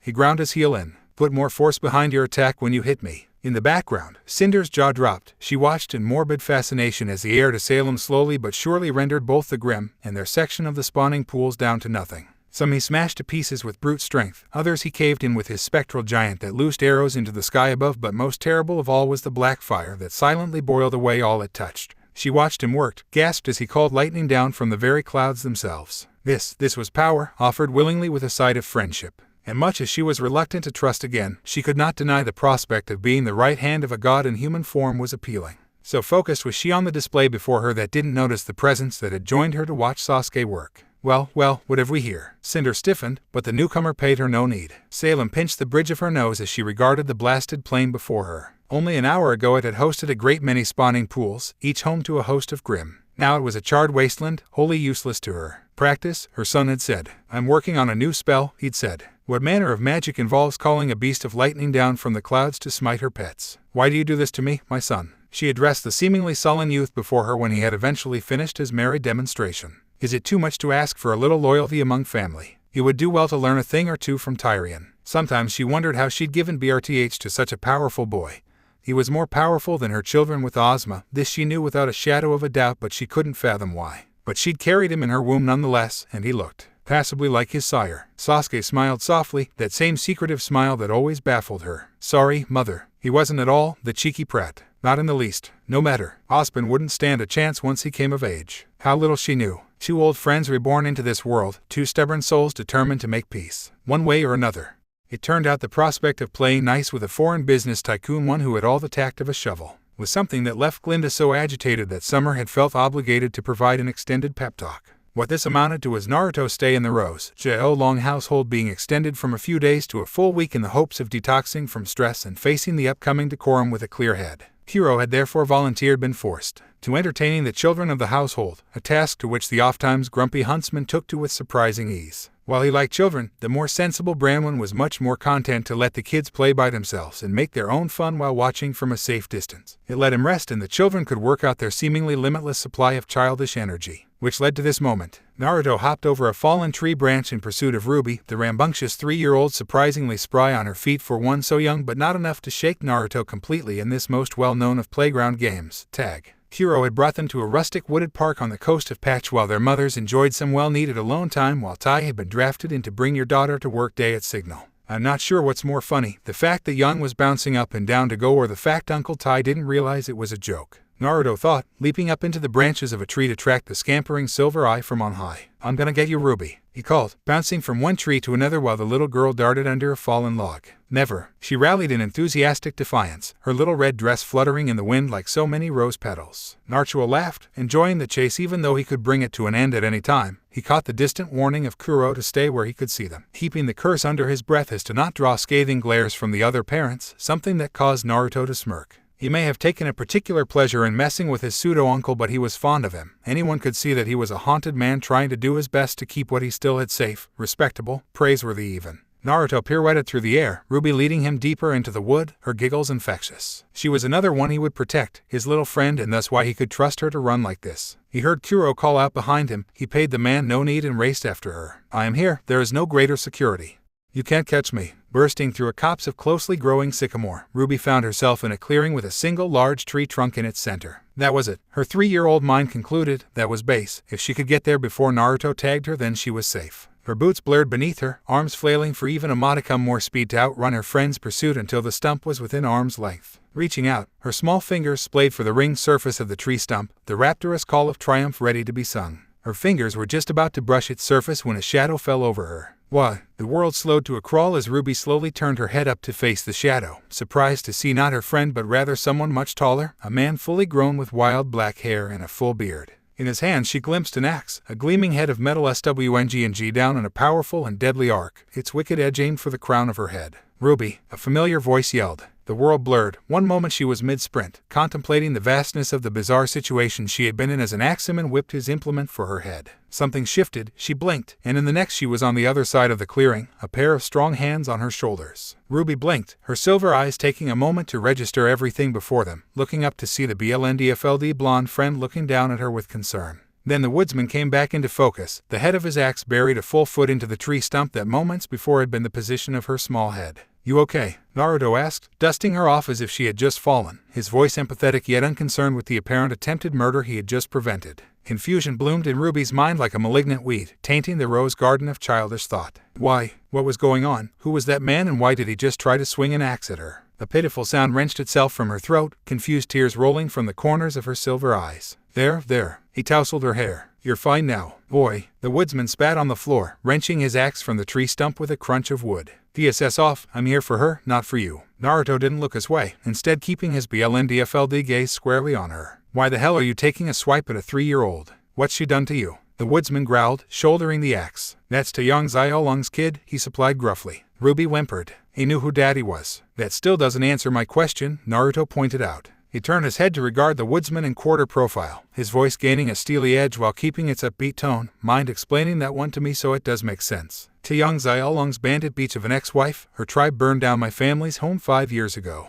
The woodsman's muddy brown eyes blazed with unbridled wrath, burly arms tensing around his heavy bearded axe. They killed the men and women, stole everything they had and left the kids for the Grim to pick off. I'm sorry to hear that. Naruto remained silent, turning to half-profile, his face strangely calm. But you still haven't answered my question, wood for brains. The woodsman gnashed his teeth. What matters if she's Ty's kid? I figure if she dies then he's miserable. And if he's miserable then the bandit beach is miserable. He scoffed, giving the axe a few practice swings. What's a kid supposed to understand? Just stand back and let me do what I came here to do, you faunus-faced runt. Oh, I see. Naruto thumbed his chin. You're one of those. Whatever mirth had been in his face evaporated like water in a desert, leaving only an ugly smirk that lacked any modicum of humor. Turning back to Ruby, he ruffled her hair lightly to get her to look at him, which she did after a few minutes, cheeks red and nose running. Stay behind me, all right. I'll protect you. Ruby hiccuped softly, scrubbing at tear eyes with the back of her hands. MK. Evidently, his adversary disagreed. You can't protect her and fight me at the same time, boy. You'll only slow yourself down. A small, lazy smile plucked at his lips. Can't protect her, eh?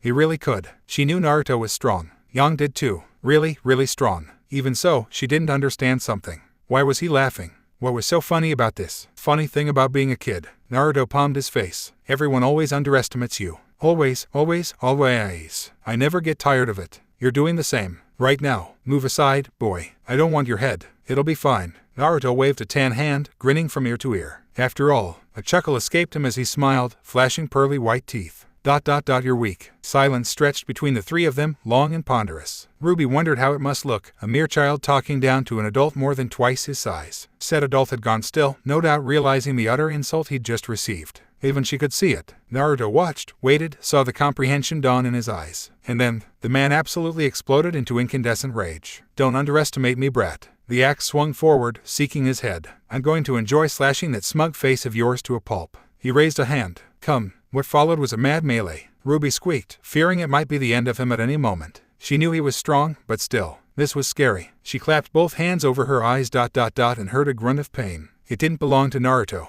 Ruby peeked through her fingers, watching in steadily growing amazement as none of the older man's wild swings landed. Naruto effortlessly stepped aside or out of the way of the assault before it had any chance to get close to him, while the woodsman, physically strong but untrained in killing, breathed in rage to no avail. It was just like one of the cartoons Mommy let her watch. But seeing it up close, her eyes began to shine. So cool. The axeman disagreed, meaning that he was. Hold still. Blast you. He went that way for the better part of a minute until his attacker finally had enough of being mocked and delivered an overhead cleave that dug his axe into the floor. Naruto stepped forward and walked up onto the axe, pausing to grind his heels into the woodsman's fingers before delivering an open palm slap to the wildman's ear, sending him spinning backwards, disoriented. You can't hit me. Naruto landed on the ground, punctuating each word with a tap of the foot. You can't even come close. Then what do you call the last minute? Pity. Here, Naruto smiled, hold out your hand. I'll show you why you couldn't get close. Enraged, they sent a wild haymaker right for his raised hand. An inch from his palm, their hand hit a visible crimson barrier. What the devil? Fox, actually. You see, when I was reborn, I kinda got an upgrade, and I'm figuring Sasuke did, too. You know what they say. He tugged up the BLNDFLD, revealing his eyes. What is dead may never die, he said, his voice a whisper so only the woodsman could hear him. He didn't mind revealing this information. After all, who would believe a wild axe murderer?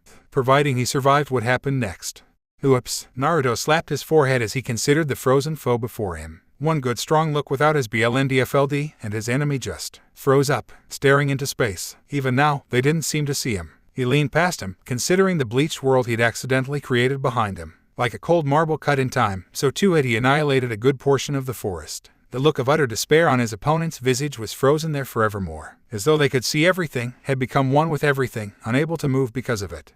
I think you broke him. All right, I couldn't do this before. He mumbled to himself. What the hell have I become? Maybe Oz was right about the BLNDFLD. Best he kept this thing on for the time being. Naruto. He didn't have time to consider it as the black and red missile that was Ruby bowled him over. The adults found them like that, her head bead buried in his chest as she bawled.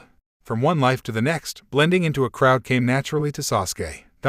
Even in this diminutive, 7-year-old body. While his mother lathered parental affection on him to the point of annoyance, her repeated attempts to comb his hair had resulted in the loss of the trademark humduck butt hairstyle of his youth and resulted in something closer to the straight hair of his later life. What this meant was that with appropriately drab clothes and politely asking Tyrion to not scare nearby children, they could slip through just about anywhere without people questioning their presence. However, there was a distinct flaw with this stratagem. There were some issues that transcended life, sense or universe, and in Sasuke's case, this was being spotted by the Pharisec. If Naruto ever heard me say that he would never let me live it down, he thought in exasperation, slipping past the third mother who'd attempted to pinch his cheek since they came to this city in outlying Mistral. After one of Watt's lessons about understanding a nation before you either made it rise or fall, Sasuke had been reminded of something. All nations, great and small, are built on the backs of the multitude. They form the foundation, but that foundation is not uniform. It is cracks that people slip through and bring into the world those that society views with derision. Scum, criminals, vagabonds. There is strength in this worthlessness, for who knows how best to navigate the cracks of society than those born of them. It had been something Orochimaru taught him a lifetime ago, and he wanted to see if he still had the eye for it. This did not come with the side of cheek pinching and girly coos that seemed to follow his boyishly handsome face when walking through the city center, and only faded when he reached the seedier areas where Tyrion slid from the shadows like a wraith to keep guard. Sasuke pulled a face, girls fawning over him. Some things never changed. At least Cinder was becoming a somewhat capable fither, unlike that lot. He stopped, his trained ears picking up a distant noise. What on earth was that? Tyrion paused behind him, tail quirking. UMSDR. Sasuke held up a hand. SHH. His senses strained, listening intently. He knew that noise now, the telltale whimpering of a girl in pain and the sound of raised voices. His legs betrayed him and sprang into action, sending him hurtling into the maze of backstreets before Tyrion had a chance to voice his surprise at his young MSDR's sudden action. He followed his senses, both old and new, to find the one who was in pain. He'd inherited a strange gift from Salem, something akin to the Grimm's attraction to negative emotions. It had struck him at the time that it was similar to the ability that Naruto possessed in life, and felt a wave of sympathy for the quagmire of emotions that the blonde must have had to deal with every single day living in Konoha. He chalked it up to another thing the pair would discuss eventually when they found one another. Arriving in an old loading dock, Sasuke picked out 4 individuals ahead. The first 3 were in their late teens wearing dirty ragged overalls, 2 men and a woman. The fourth one was the one who caught his eye, curled up against the wall clutching a half loaf of stale bread to her chest. She was a tiny thing, perhaps only 5, with short green hair and mocha-colored skin, her red eyes swollen from crying. He didn't miss the large welt from where she had obviously been struck on the cheek. "Stupid little gutter rat thinks she can steal our food." The leader of the 3, the teenage girl, said, kicking the girl in the chest and causing her to curl up into a pitiful chattin. "Kuro, teach this thief some manners before we finish up." The 2 teenage boys nodded, each drawing a small, crude dirk from their belts and advancing on the weeping girl. They were going to kill her. Sasuke exhaled in a long suffering sigh.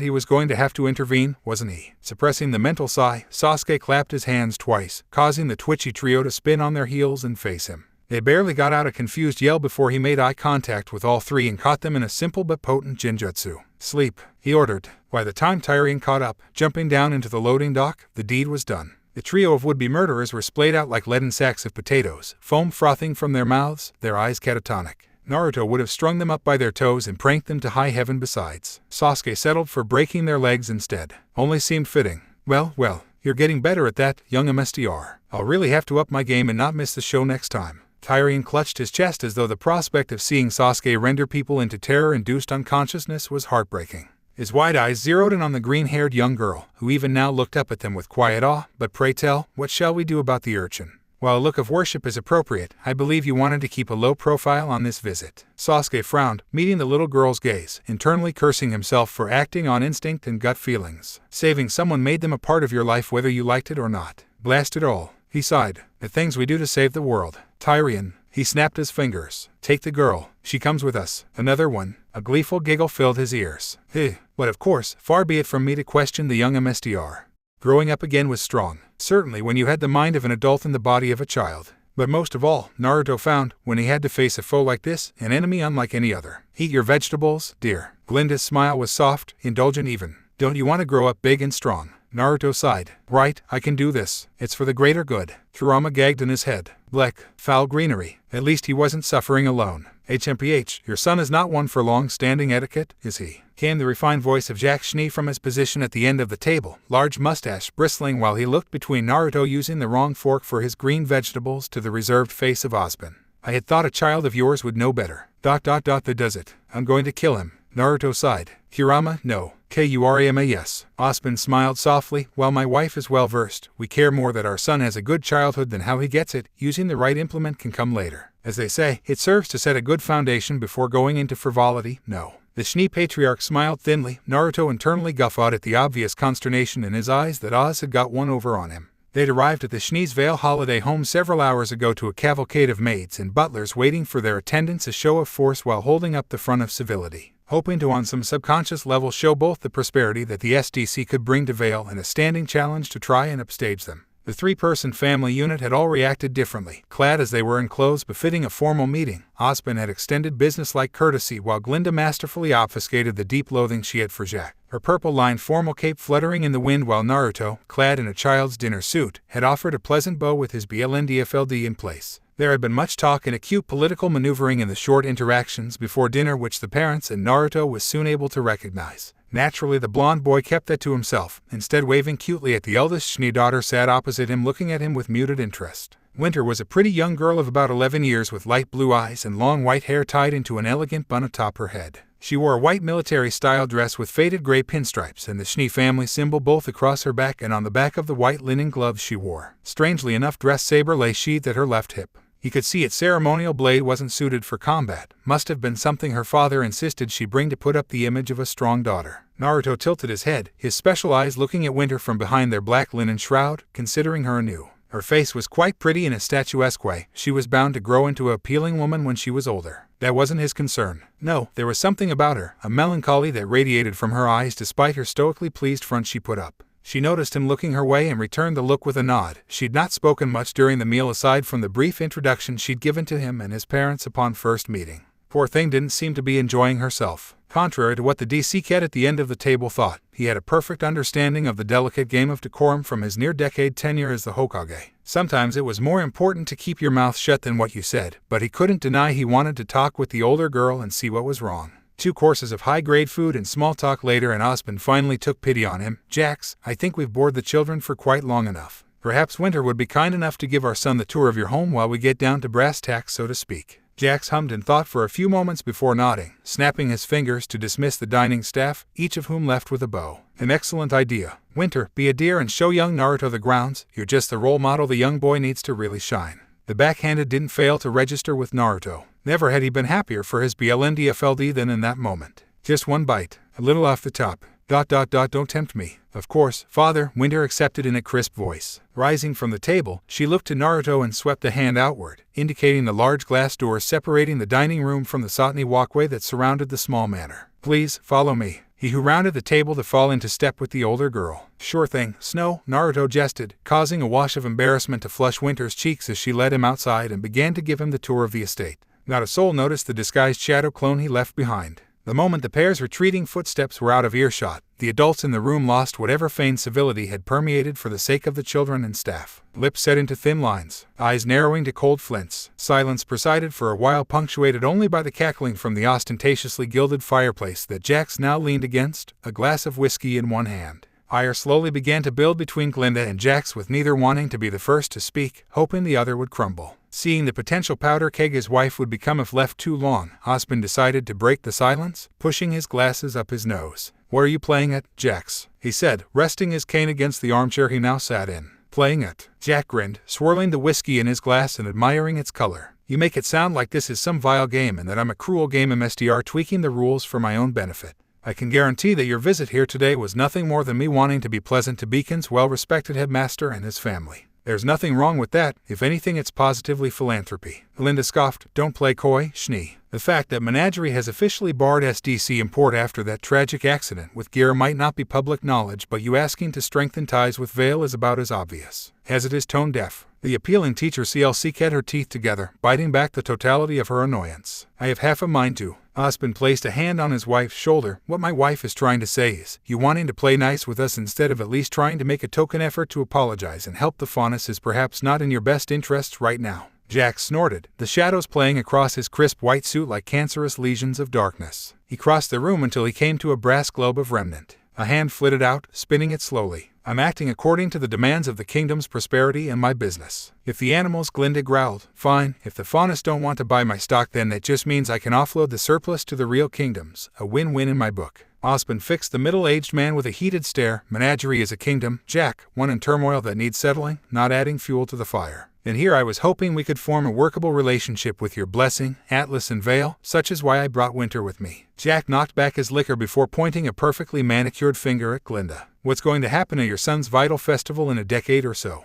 Is homegrown dust and talent going to prevail, or will it buckle under prime Schnee product and pitch-perfect Atlas training him? Would be a shame if my Winter's sword rendered him an invalid because we couldn't play nice. Glinda tilted her head just so. Green eyes burned with balefire. Maiden fire. Imply that any harm will come to my son, and I will harm you. Are we clear? It continued like this for the next few hours, neither side saying enough to be truly inflammatory while Ozpin played mediator, thankful the children were away but wishing that James was here to rein Jax in. Perhaps had they realized what their children were getting up to, they might have been more concerned.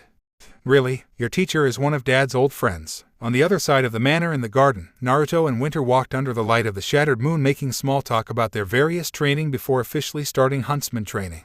While initially Winter had been far too formal for his liking, and he a bit too coarse for hers, they'd since found common ground. He in his studies, and she her particular passion for discussing her martial training. In short, she felt she could make this association work. She wasn't rightly sure what father stood to gain from this. Ozpin was a powerful ally, of course, and as headmaster of Beacon he commanded considerable sway in Vale. Was she meant to do here? Befriend him, make an alliance, or perhaps something else? He was only a little younger than her after all. Her face burned. No.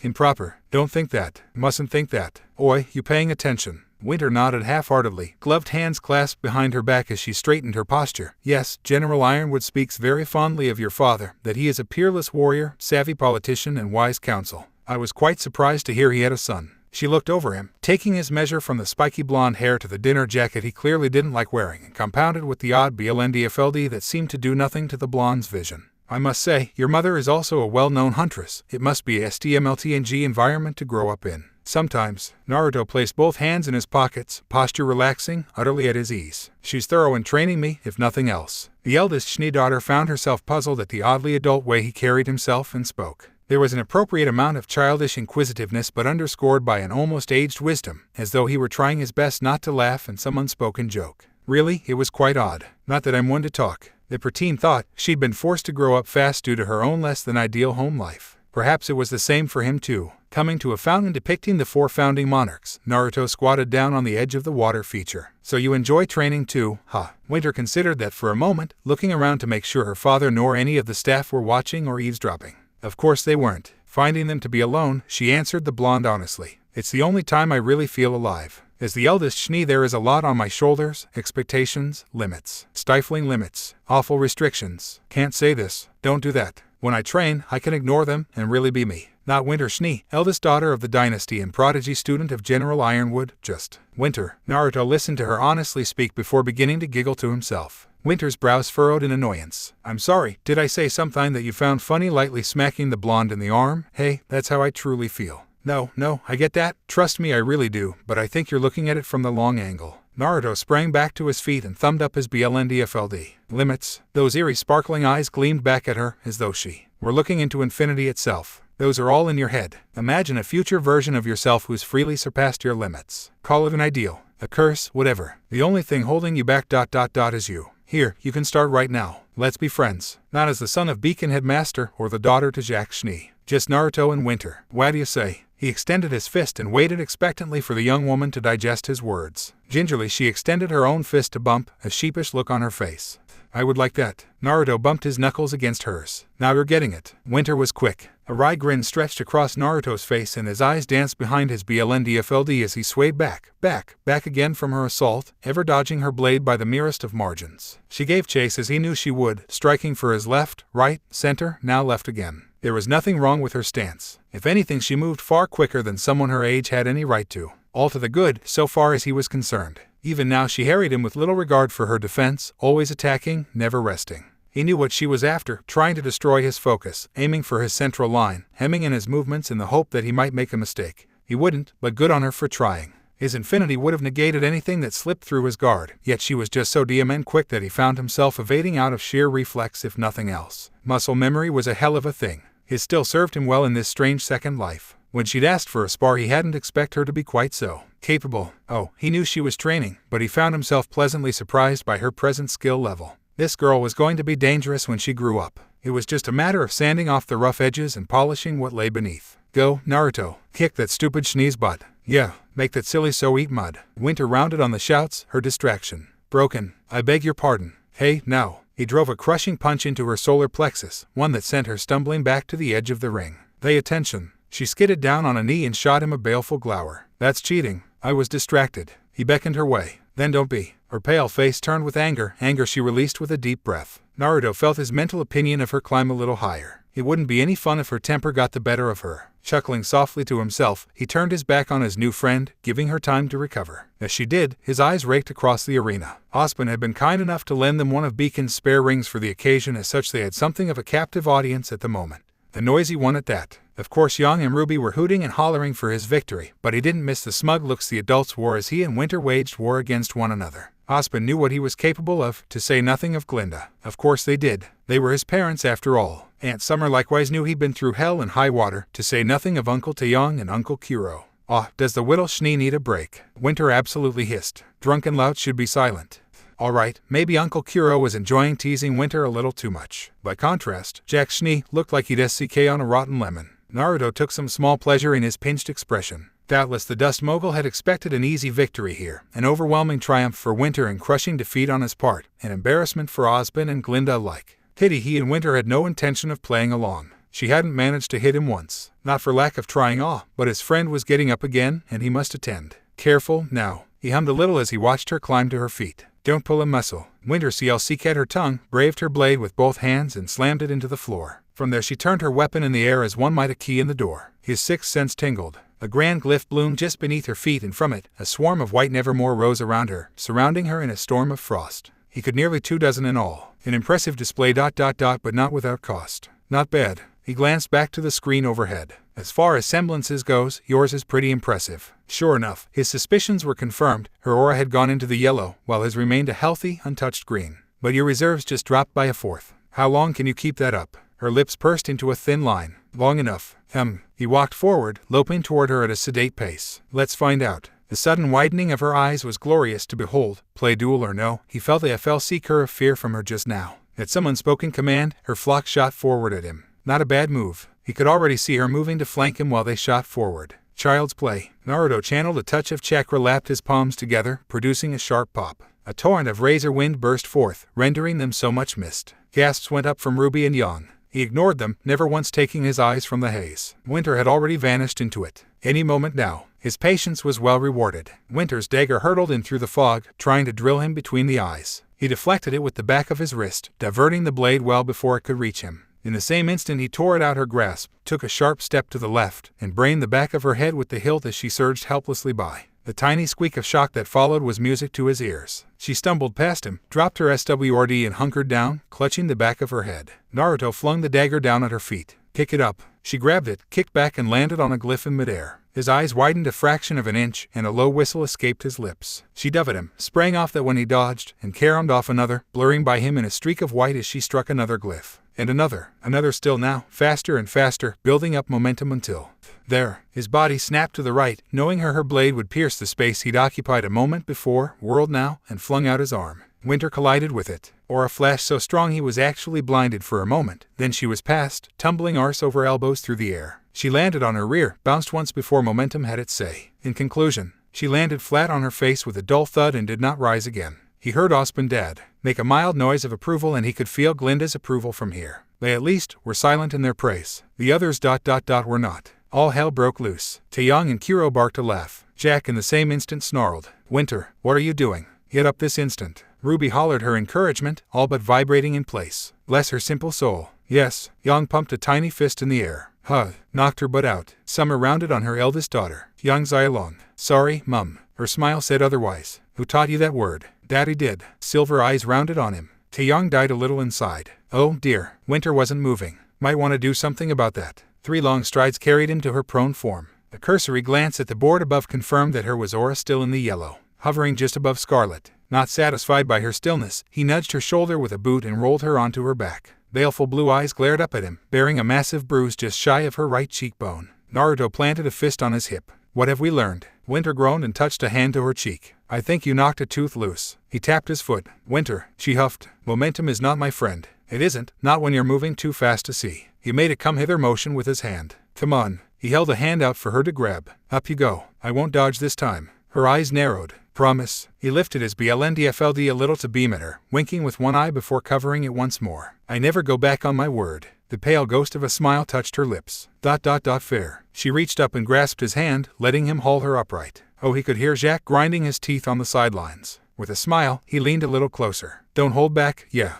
I shall not. Winter let go of his hand slowly, almost reluctantly, as if the very act of letting him out her grasp pained her. Rather than turn her back on him, the girl walked backwards, a full 9 paces, leading her to the very edge of the ring. Her eyes never left his the entire time. Not once. She had a determined look about her now, and that small smile of hers wasn't going anywhere. If anything, her grin only grew. She hunched down and bared her teeth at him, looking almost vicious. I think I've created a monster here. A glyph bloomed behind her back, shimmering a rich, radiant white. Up came her saber as she settled into a stance, blade drawn back for a single move. All right, I'll play. He adopted a bracing stance, and stomped 1 foot down. The floor cracked beneath his boot. Hit me with your best shot. Winter saw it, and her smile gained several inches more, warping into a SHT-eating grin. I'll make you feel something this time. That or disappointment. He shrugged one shoulder. Go ahead, flip that coin. Jack finally had enough. Enough of this, Winter. Finish him. Now. She lunged. His chakra flared. Her aura flashed forth. A geyser of frozen dirt and dust burst between them, briefly obscuring his vision. When it cleared, he found his fist wedged against Winter's cheek, her saber pressed flat against his heart, sparking harmlessly against the red barrier of his willpower. A tiny tinge of disappointment pricked at what passed for his soul these days. As expected, her blade couldn't reach him. Infinity wouldn't allow it. She'd at least managed to push him back a step. He'd done more than that to her. As he looked on, the last of her aura fizzled and died, leaving her to slump at his feet. High above them, he heard the screen bleat his victory. Her brow furrowed. What was that? That was an aura just now. What did you do? Sorry, he held out his hand, but you'll have to work a little harder to get past this. Why didn't you use your semblance more often?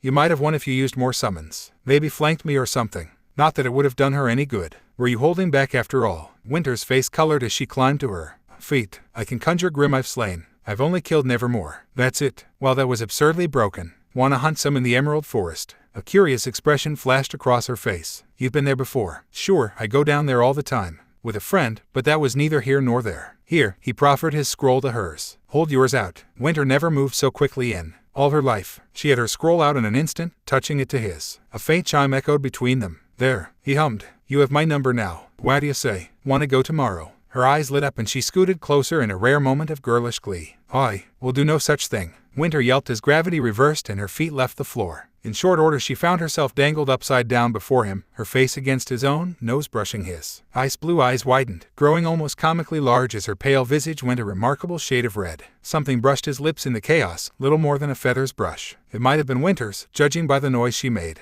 Naruto rounded on the culprit. Mom. Oh dear. Linda lowered her weapon, dropping Winter like a sack of potatoes. I must have misjudged the distance. How silly of me. Bah. She was enjoying putting him on the spot. He would remember this indignity. He looked back to the sidelines and saw a hearty stack of lean changed hands between Jack and Ozpin. The two must have made a wager when he wasn't looking. Kuro slapped him on the back, the act of which sent the elder Schnee staggering their way with a pinched expression. Yes, well, he huffed, tugging at his clip-on tie. That will be all for today. Winter, come. We are leaving. She garbled a quick thanks, sketched a bow, and bolted after her father. Naruto heaved a sigh. Did you have to do that? Don't sulk. Linda pinched his cheek to stifle his protest. You'll get wrinkles. The two of you were dancing around each other like a pair of hawks, and besides, you'll have to find a partner for yourself someday. She watched the fleeing Schnee with faint amusement. You could do worse for a wife. Naruto coughed into a fist, exhaling in a long-suffering sigh. Wives, with my luck. His mother looked his way. Pardon, nothing. He sighed. Oh dear, he could see Young sulking on the sidelines. Someone was jealous. He had an inkling why after that chaotic display. He made to approach her, but she glared at him, lilac eyes burning red. He hesitated. Just for a moment, a second, a sliver of time. She looked angry, hurt even. Oh dear, indeed. Maybe he should do something about that. Ruby rushed him before he could. That was amazing. The little reaper struck him in a scarlet streak of petals, giggling now as he caught her by the waist and spun her around to bleed off excess momentum from her semblance. You were all bam, pow, wow. She gushed. I want to do that. How can I do that? Tiny fists latched onto his jacket, holding tight. Teach me. He heard Summer laugh from the sidelines. He'd find no sanctuary there. Well, he gulped. You've got to drink a lot of milk. Innocent silver eyes sparkled up at him. Can I eat lots of cookies? His heart twisted. Pure child. Must protect at all costs. Sure, but there's more to it than that. You've got to do push-ups, sit-ups, and drink plenty of juice. She chirruped happily. I know. You always say that. ... So I do. Naruto looked back and found Young stomping off with a concern to Young and Kuro in tow. Ozpin followed them after a moment's pause, lingering long enough to nod his way, the absolute traitor. Linda sighed. ... You're not going to go after her. Trust me, it's better if we let her burn this off. I'll talk to her in the morning. He tousled Ruby's hair, drawing a giggle from the girl as he looked back to his mother. When did you know about Winter? Long enough. She wore the ghost of a smile. Jack won't be happy that you've gotten under her skin like this. This time he couldn't quite hide his smile. Oh, I think I'm about to be the least of his worries. His mother sent him a long, sidelong look bordering on concern. What did you do? Naruto grinned up at her. Pretty sure I just gave Winter a reason to rebel. Linda looked back to him and understood. Her eyes widened. Oh dear. Ruby blinked. Rebel.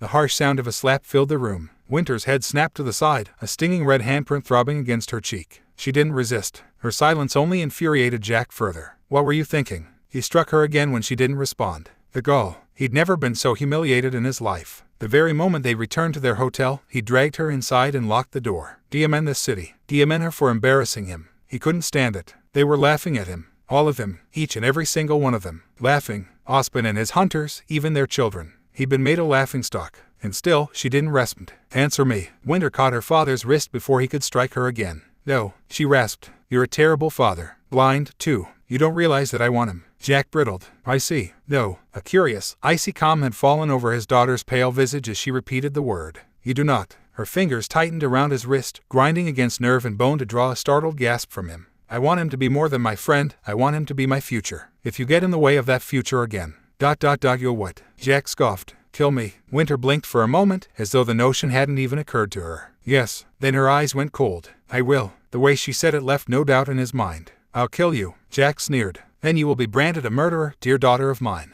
He'd meant for the words to cow her. They did not. Accidents happen all the time, father. A little girl's eyes should not shine with such hate. But hers, they burned with malice. And the next time you lay hands on me ... will be the last time you have hands. She squeezed his arm. Jack yelped as his wrist splintered under her grip and shielded his face with the other hand, fearing another blow. It never came. Winter was already walking away. Bloody girl. Someone said Shnee's love too strong. They certainly did. For the first time in years, he feared his daughter. As well he should. You're treating me to lunch. Glinda stifled a smile behind her hand as she slipped into a seat. Can I not spoil you once in a while? You can. Naruto planted both elbows on the table and frowned her way as a server came to take their order. But what's the occasion? Well, you acquitted yourself handsomely against Winter today. I did. His frown didn't lessen in the least. Ah. He looked back to the expectant waitress. 2 bowls of miso ramen, please. 2. He shrugged. I'm hungry. Glinda allowed it with a nod and requested a side of pasta for herself. She'd chosen a scenic little venue in East Vale, a humble establishment known for catering toward curious tastes. Ramen for 1. The quickest way to her son's heart was through his stomach. The same could be said for little Ruby Rose. Thankfully she'd scarpered off with her mother to train. Good. She didn't want that precious child to hear what she was about to say. Green eyes shifted back to her boy as they settled into to wait for their meal. Such a sharp son she had. She could see Ozpin in him, but bits of herself as well. His wit, his will, his determination to right wrongs wherever he found them, no matter the cost. He was sensitive to such things. Under any other circumstance she might have thought it his semblance. These days she knew better. He simply had an innate talent for being in the right place at the right time.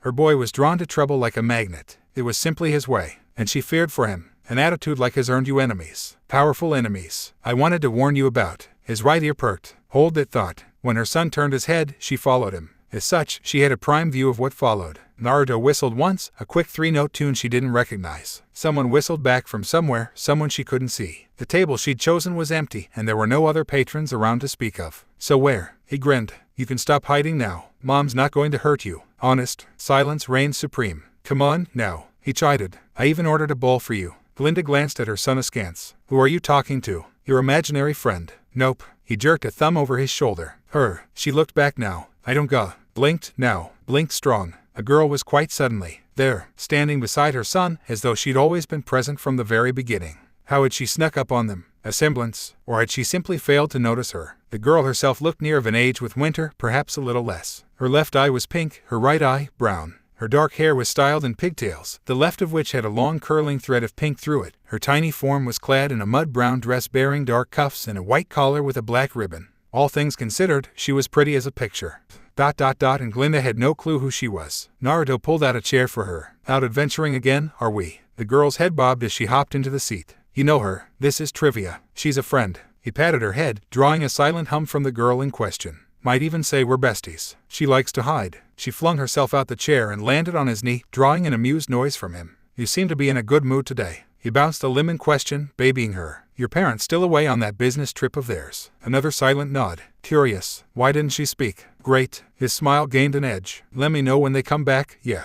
I still need to have a word with them. And didn't that just set off all the alarms in Glinda's head? A friend, is she? She frowned at her wayward son, wearing the look of a faintly exasperated mother who'd caught her son with one hand in the proverbial cookie jar. I don't recall meeting her before. Trivia waved cheerily. You haven't. Naruto's grin grew as the waitress returned with their meals. As promised, he passed his second ramen bowl over to her. I found her adventuring when I snuck out into town a while back. Her frown deepened further still. And when, pray tell, did you do this? A while back, he repeated with a Cheshire grin. Why? Trivia nodded as she tucked into her meal. Naruto, his grin gained a sheepish quality. I may ... have snuck out a night or two. Oh, hey. He touched one of her pigtails, noting the tiny streak of pink therein. You've started dyeing your hair. You really should ditch the pigtails. You look better without them. Glinda heaved a sigh. He wasn't going to give up on this, was he? No, she should have known better. He was her son, after all. Trivia Vanel. In another life, she would have been known as Neo. A girl with an absurdly broken semblance. Her son had no idea whom he'd just befriended ... nor what he'd just gone and changed.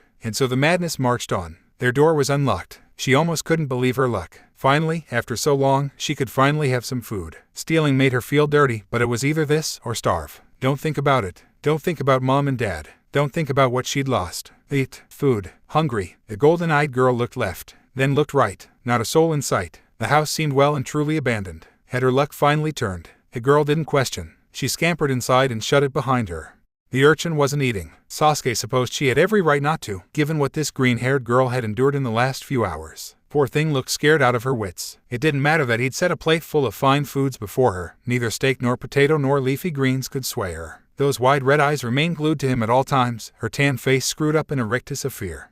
Am I really so terrifying? He stifled a sigh. What's your name, girl? The little urchin whispered, trying to MSDR herself and failing utterly. My name is Emerald. Why did you help me? Eat first. He gestured to the feast arrayed before her. Then we can talk. She quavered. It's not poisoned. Salem, grant him patience. Why on earth would I rescue you if I was going to poison you? I dunno. Tyrion tittered behind him, tail swaying. I could poison it, if you like. Emerald squeaked. Message received. She attacked her plate like a starving Beowulf. Thank you. Sasuke stifled a sigh against the back of his hand. Listen, it's important that you tell no one, and I do mean no one, that you saw us here. Swear to do that and we'll leave you be. But I don't want to stay here. The girl cried out between bites. This town is awful. She seemed to falter for a moment, then rallied. Take me with you. Tyrion tilted his head. We could always take her tongue instead. Emerald whimpered. Sasuke rose from his chair, stood, closed his eyes, and walked to Tyrion's side. He beckoned with one finger. The faunus bent down, eager to receive his wisdom. The former Uchiha raised his left hand to the ceiling ... and delivered an absolute slap to the back of Tyrion's head.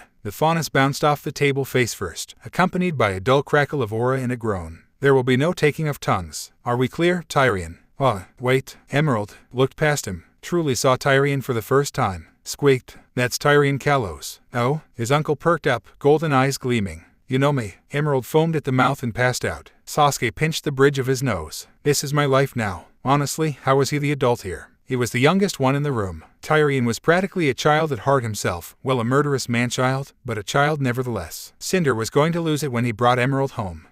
Strange to think of the gremlins as such, but there it was, he supposed. And speaking of home, he could hardly leave Emerald like this. Needs must, he supposed. He walked over to the dazed urchin, channeled a tiny bit of lightning to his palm and zapped her arm. Not enough to harm her, just enough to aha. There. She jolted awake with a yelp. Almost immediately, she scrambled back to the table and grabbed her plate of food, as though she were afraid they might take it from her. Sasuke paid her little heed and turned to face Tyrion once more. Uncle, say you're sorry. Tyrion blinked innocently. For what? A muscle jumped in his jaw. For being you. The mass murdered tilted his head. I'm sorry for being me. Yes, that. Exactly that. He pivoted to apologize to Emerald himself, only to find her now looking at him with bloody awe. He listens to you. Of course he does. He sniffed a little, unable to hide a tiny smirk. He may be an idiot, but at the end of the day he's technically my uncle. Right then, I'd say it's high time we get back, but there's still something I need to accomplish in this town. Phew. EFL had a finger towards Tyrion before he could follow. Stay with the girl. But young MSTR. The madman giggled. Her grace told me to protect you at all costs. And you are presently protecting my interests by making sure no harm befalls Emerald. Said Misfit raised a hand. Sir, do not. He pinched the bridge of his nose to stifle a shout. Call me that. She quailed a little, but rallied.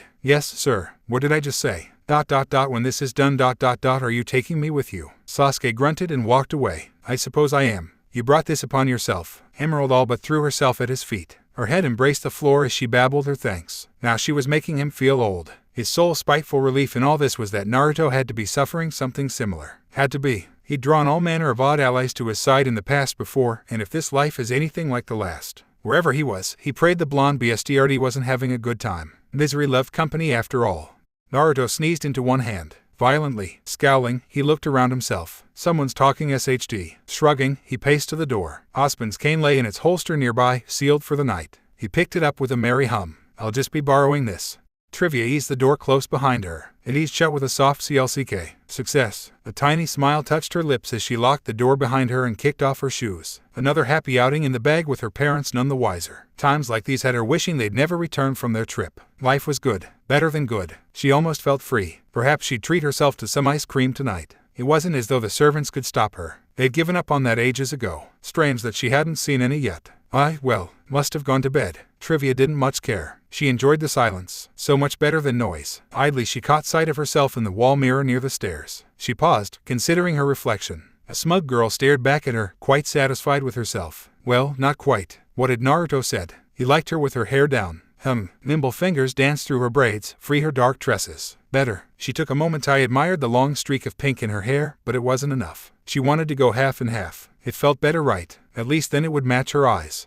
Would he like me better this way? She smiled at the tiny, traitorous thought. Of course he would. He was her dum-dum. Her partner in crime. Nothing could change that. Her mind made up, she skipped her way to the kitchen, easily navigating through the darkened house. There was the fridge and her spoon on the counter, just as she'd left them. Maybe she'd try the vanilla tonight, maybe with a hint of chocolate syrup. The light snapped on, blinding Trivia. She flung up an arm, mismatching eyes squinting against the glare. "There you are, young lady," a low voice intoned ahead. "Where have you been?" Trivia pivoted in place. Shock froze her for a moment, but only just. A large smile stretched across her face a moment later. Father and mother must have finally come home. Huh, of course they had. She'd known this moment would arrive sooner or later. In truth, a small part of her had known from the moment she'd first struck out on her own. It was all coming to a head. The moment she had one thing, one tiny bit of happiness, the universe conspired against her. Not this time. She could see them standing across the kitchen, waiting for her near the table. Father was poised halfway around the corner. "Why, oh, Trivia," Mother saw her and mourned with false sympathy. "You dyed your hair." Anger bubbled up in her. "Beach, I'll dye it again. You won't stop me." Had she possessed the capability to speak, Trivia would have guffawed. As it was, she settled for a scoff. "Arrogant as ever, are we?" Father sneered. "That, at least, I could tolerate. But now you bring your filthy faunus friends over to fleece us while we were away. Have you no shame?" What? Still sneering, Father reached the rest of the way around the corner and stepped into view, dragging a small girl by her hair behind him. The poor thing struggled against him, to no avail. She looked thin, dangerously so, almost emaciated, as though she hadn't a proper meal in days. But friends, she'd never seen the black-haired girl in her life. Gods, she was so small, smaller than her, even, and that was saying something. "Please," the little thing begged, "I didn't know there were people here. I was just hungry. I'll leave. I swear, I'll leave." Father cuffed her. "Filthy wretch. You will speak when spoken to. Not before." Trivia twitched. Father ripped something from behind his back, something he'd had in his belt. Steel flashed in the moonlight. She tilted her head at the sight of it. He shoved it into her grasp. "You will take this gun and kill this girl, or so help me, I will shoot you myself. Are we clear?" Once upon a time, the sight of a gun would have filled Trivia with fear. Now, she'd seen far worse. Oh no, a gun. So scary. Beach, she had aura in her semblance unlocked. The latter had evolved only last week. Nor was she unarmed. She had her new knife, or kunai as Naruto called them, up her sleeve, and she knew how to use it. Father had a hostage at the moment, so he was safe, but the moment he didn't, he was so much meat. She didn't fear a gun any more than she did a grim, and so she slapped the revolver aside. It set Father right off, as she knew it would. "You dare. Good. Focus on her, not the girl, whoever she was. Maybe if she distracted him long enough she could escape." A hand cracked across her face. Aura flashed. There was no pain. Trivia turned the other cheek and sneered at him in silence. She couldn't speak, but she had other ways of communicating. She'd grown particularly fond of one these last few weeks, and so she raised a single finger to flip him off. Father went absolutely stark raving mad. "Jimmy, don't," Mother pleaded. "Quiet, Carmel. I don't care. She's disgraced us long enough." He moved the pistol in her face. "Speak, blast you. You're not mute." Trivia stared at them for a long moment. She eyed the girl in his grasp ... and made her decision. Her right hand twitched. Father yowled as a knife sprouted in the meat of his left shoulder. He lost his grasp on the girl as he staggered back to clutch at the wound. The moment he did, Neo grabbed her by the arm and yanked the quivering child behind her. The girl didn't say a word, but clung to her all the same. Neo squinted her way. Who was she? No time for that. Trivia put 2 fingers to her lip and inhaled deeply. Then she whistled. Strong, sharply. A single piercing note filled the kitchen. Her fool of a father brayed at her, teeth bared like some savage beast. "See, she can make noise." Her mother simpered. "Dear, just because she can whistle doesn't mean she can speak." The window behind them all but flew apart as dark shape came crashing through. In the same instant, every single light in the room guttered out and died. Father turned towards the noise and a shoe collided with his face. Geronimo. Trivia watched and savored. Time unfolding in slow motion as his cheek dented inward, his face contorting into a rictus of broken agony. The moment seemed to drag on forever, until finally the man she once called her father crashed to the floor in a heap. She would have happily paid millions to see it happen again. Salutations. Their cloaked savior sketched a bow, capturing her attention once more. He paused, straightened up, then touched a finger to his cheek. "No, wait. That one's taken, isn't it?" "Meh, semantics. Who in blazes are you?" Father dragged himself upright, cradling his dented jaw. "Do you have any idea who I am? I'll have your head for this. Who am I?" Their unlikely ally straightened up and cast his cloak aside, flinging it onto Mother. She went down with a yelp, unable to free herself from the surprisingly heavy garment. HMHMM. Merry laughter dimpled a pair of whiskered cheeks as she struggled. "I'm so glad you asked. You see, I've been wanting to meet you for a long time now." Only then did Trivia finally recognize who had come to call. At least, she thought she did. He'd acquired a black bowler hat from somewhere, and that ... was that the headmaster's cane he was leaning on. She really hoped not. Those whiskers were a dead giveaway as always, but something else was different about him. She figured it out a moment later as her gaze traveled higher, idly taking in his vibrant purple coat as she went. He wasn't wearing his BLNDFLD tonight. She could see it dangling loose from his neck. Sure, his hair looked different without it, but his eyes ... they were out in the open and glaring right at father. Oh, well, wasn't that a bad thing? Trivia would have laughed if her heart wasn't beating so damn fast. Father didn't recognize him. Of course he didn't. They'd never met until this moment. Judging by the laughter rolling off Naruto, he was about to wish he never had. There was brittle edge to his voice that she'd only heard once before. It hadn't ended well for that person, and she doubted it would for father. Shame she didn't have popcorn. Father CLC had the safety back on his pistol. Answer me. Naruto gave his borrowed cane a twirl and FLC had his hat off. It settled neatly atop Neo's head as she clutched at it, but he didn't miss a beat. And tonight's entertainment. Blonde brows wiggled above those sparkling blue eyes. And as for you, well, the cane struck the ground, sparking once. You must be Trivia's old man. Thanks for the coat, by the way. He tugged at his temporary attire. It was fairly expensive. You ought to know, you bought it. Or your Leon did. Speaking of buying, wanna see a magic trick? He withdrew a number 2 pencil from his borrowed coat. Gods knew where he'd kept it in there. I'm gonna make this pencil disappear. Father went still as stone. ... What have you done? Raided your vault. Your Leon is my Leon now. A card appeared in his Naruto's hand and vanished a beat later. Thanks for the donation. I'll need it for my plans going forward. Now about that magic trick. Father scowled and shot him dead in the head. Naruto's skull snapped backward. Trivia screamed in silence. No, not like this. Her scream died when he didn't fall. Geez, the persistent prankster grumbled and dug a finger into his ear, uncaring as the flattened bullet dropped at his feet. That was awfully loud, you know. Gonna blow my eardrums out at this rate. Father stumbled back. That was an aura. What are you? Plenty of things. He hopped onto the table, planted the pencil in its wooden frame and flung out his arms. I'm the future headmaster of Beacon, savior of the world, your daughter's best friend. And, crack, Ozpin's cane flashed out. Father fell to the floor, spitting teeth.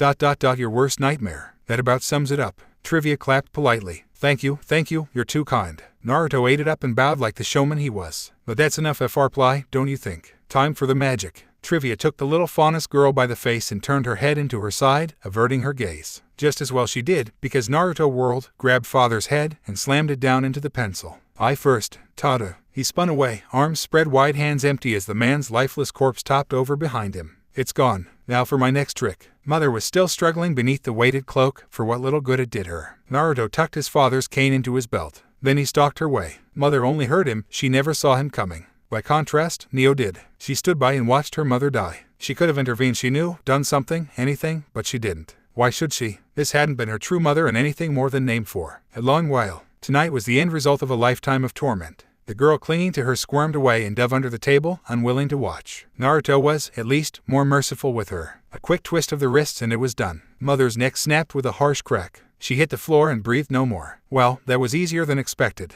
He immediately trundled her body up and laid it beside father's cooling corpse. And here I'd thought they would at least have guards. Trivia dug her scroll out her pocket and pointed to him. The whiskered warrior tilted his head. Yeah. Then she wrote something else. Neo. She pointed to herself. You want a new name? Her head bobbed. Don't see why you can't have both. He rolled on shoulder in a shrug. You've always been Neo, just as you've always been Trivia. It can even be your code name, if you like. Trivia gave it some thought. She was a clever girl, clever and all too willing to adapt. But where could she go from her? For the longest time, freedom was all she wanted. But now that she had it ... what came next? She could hardly stay here, and to be frank, she didn't want to. This house had too many foul memories. Best burn it down and start over. Although it looked like Naruto was well on his way to doing just that, as Neo looked on ESCD Ozpin's cane across the floor, conjuring a flowing fire in its wake. What was that? Magic? She'd seen him use tricks like that one before, but he'd only ever conjured wind, never earth or fire. He swung his arm outward, hurling it at a nearby wall as one might a base. It caught upon the curtains near the window, igniting them with a soft whoosh of heat. There we go. This place should burn down in a bit. Tell you what, Naruto turned to face her, face limned in the slowly spreading flames. I've got an idea. What do you say we team up? Neo tilted her head. Her fingers flew across her scroll. Partners in crime. Naruto laughed. That sounds strangely specific, but sure, why not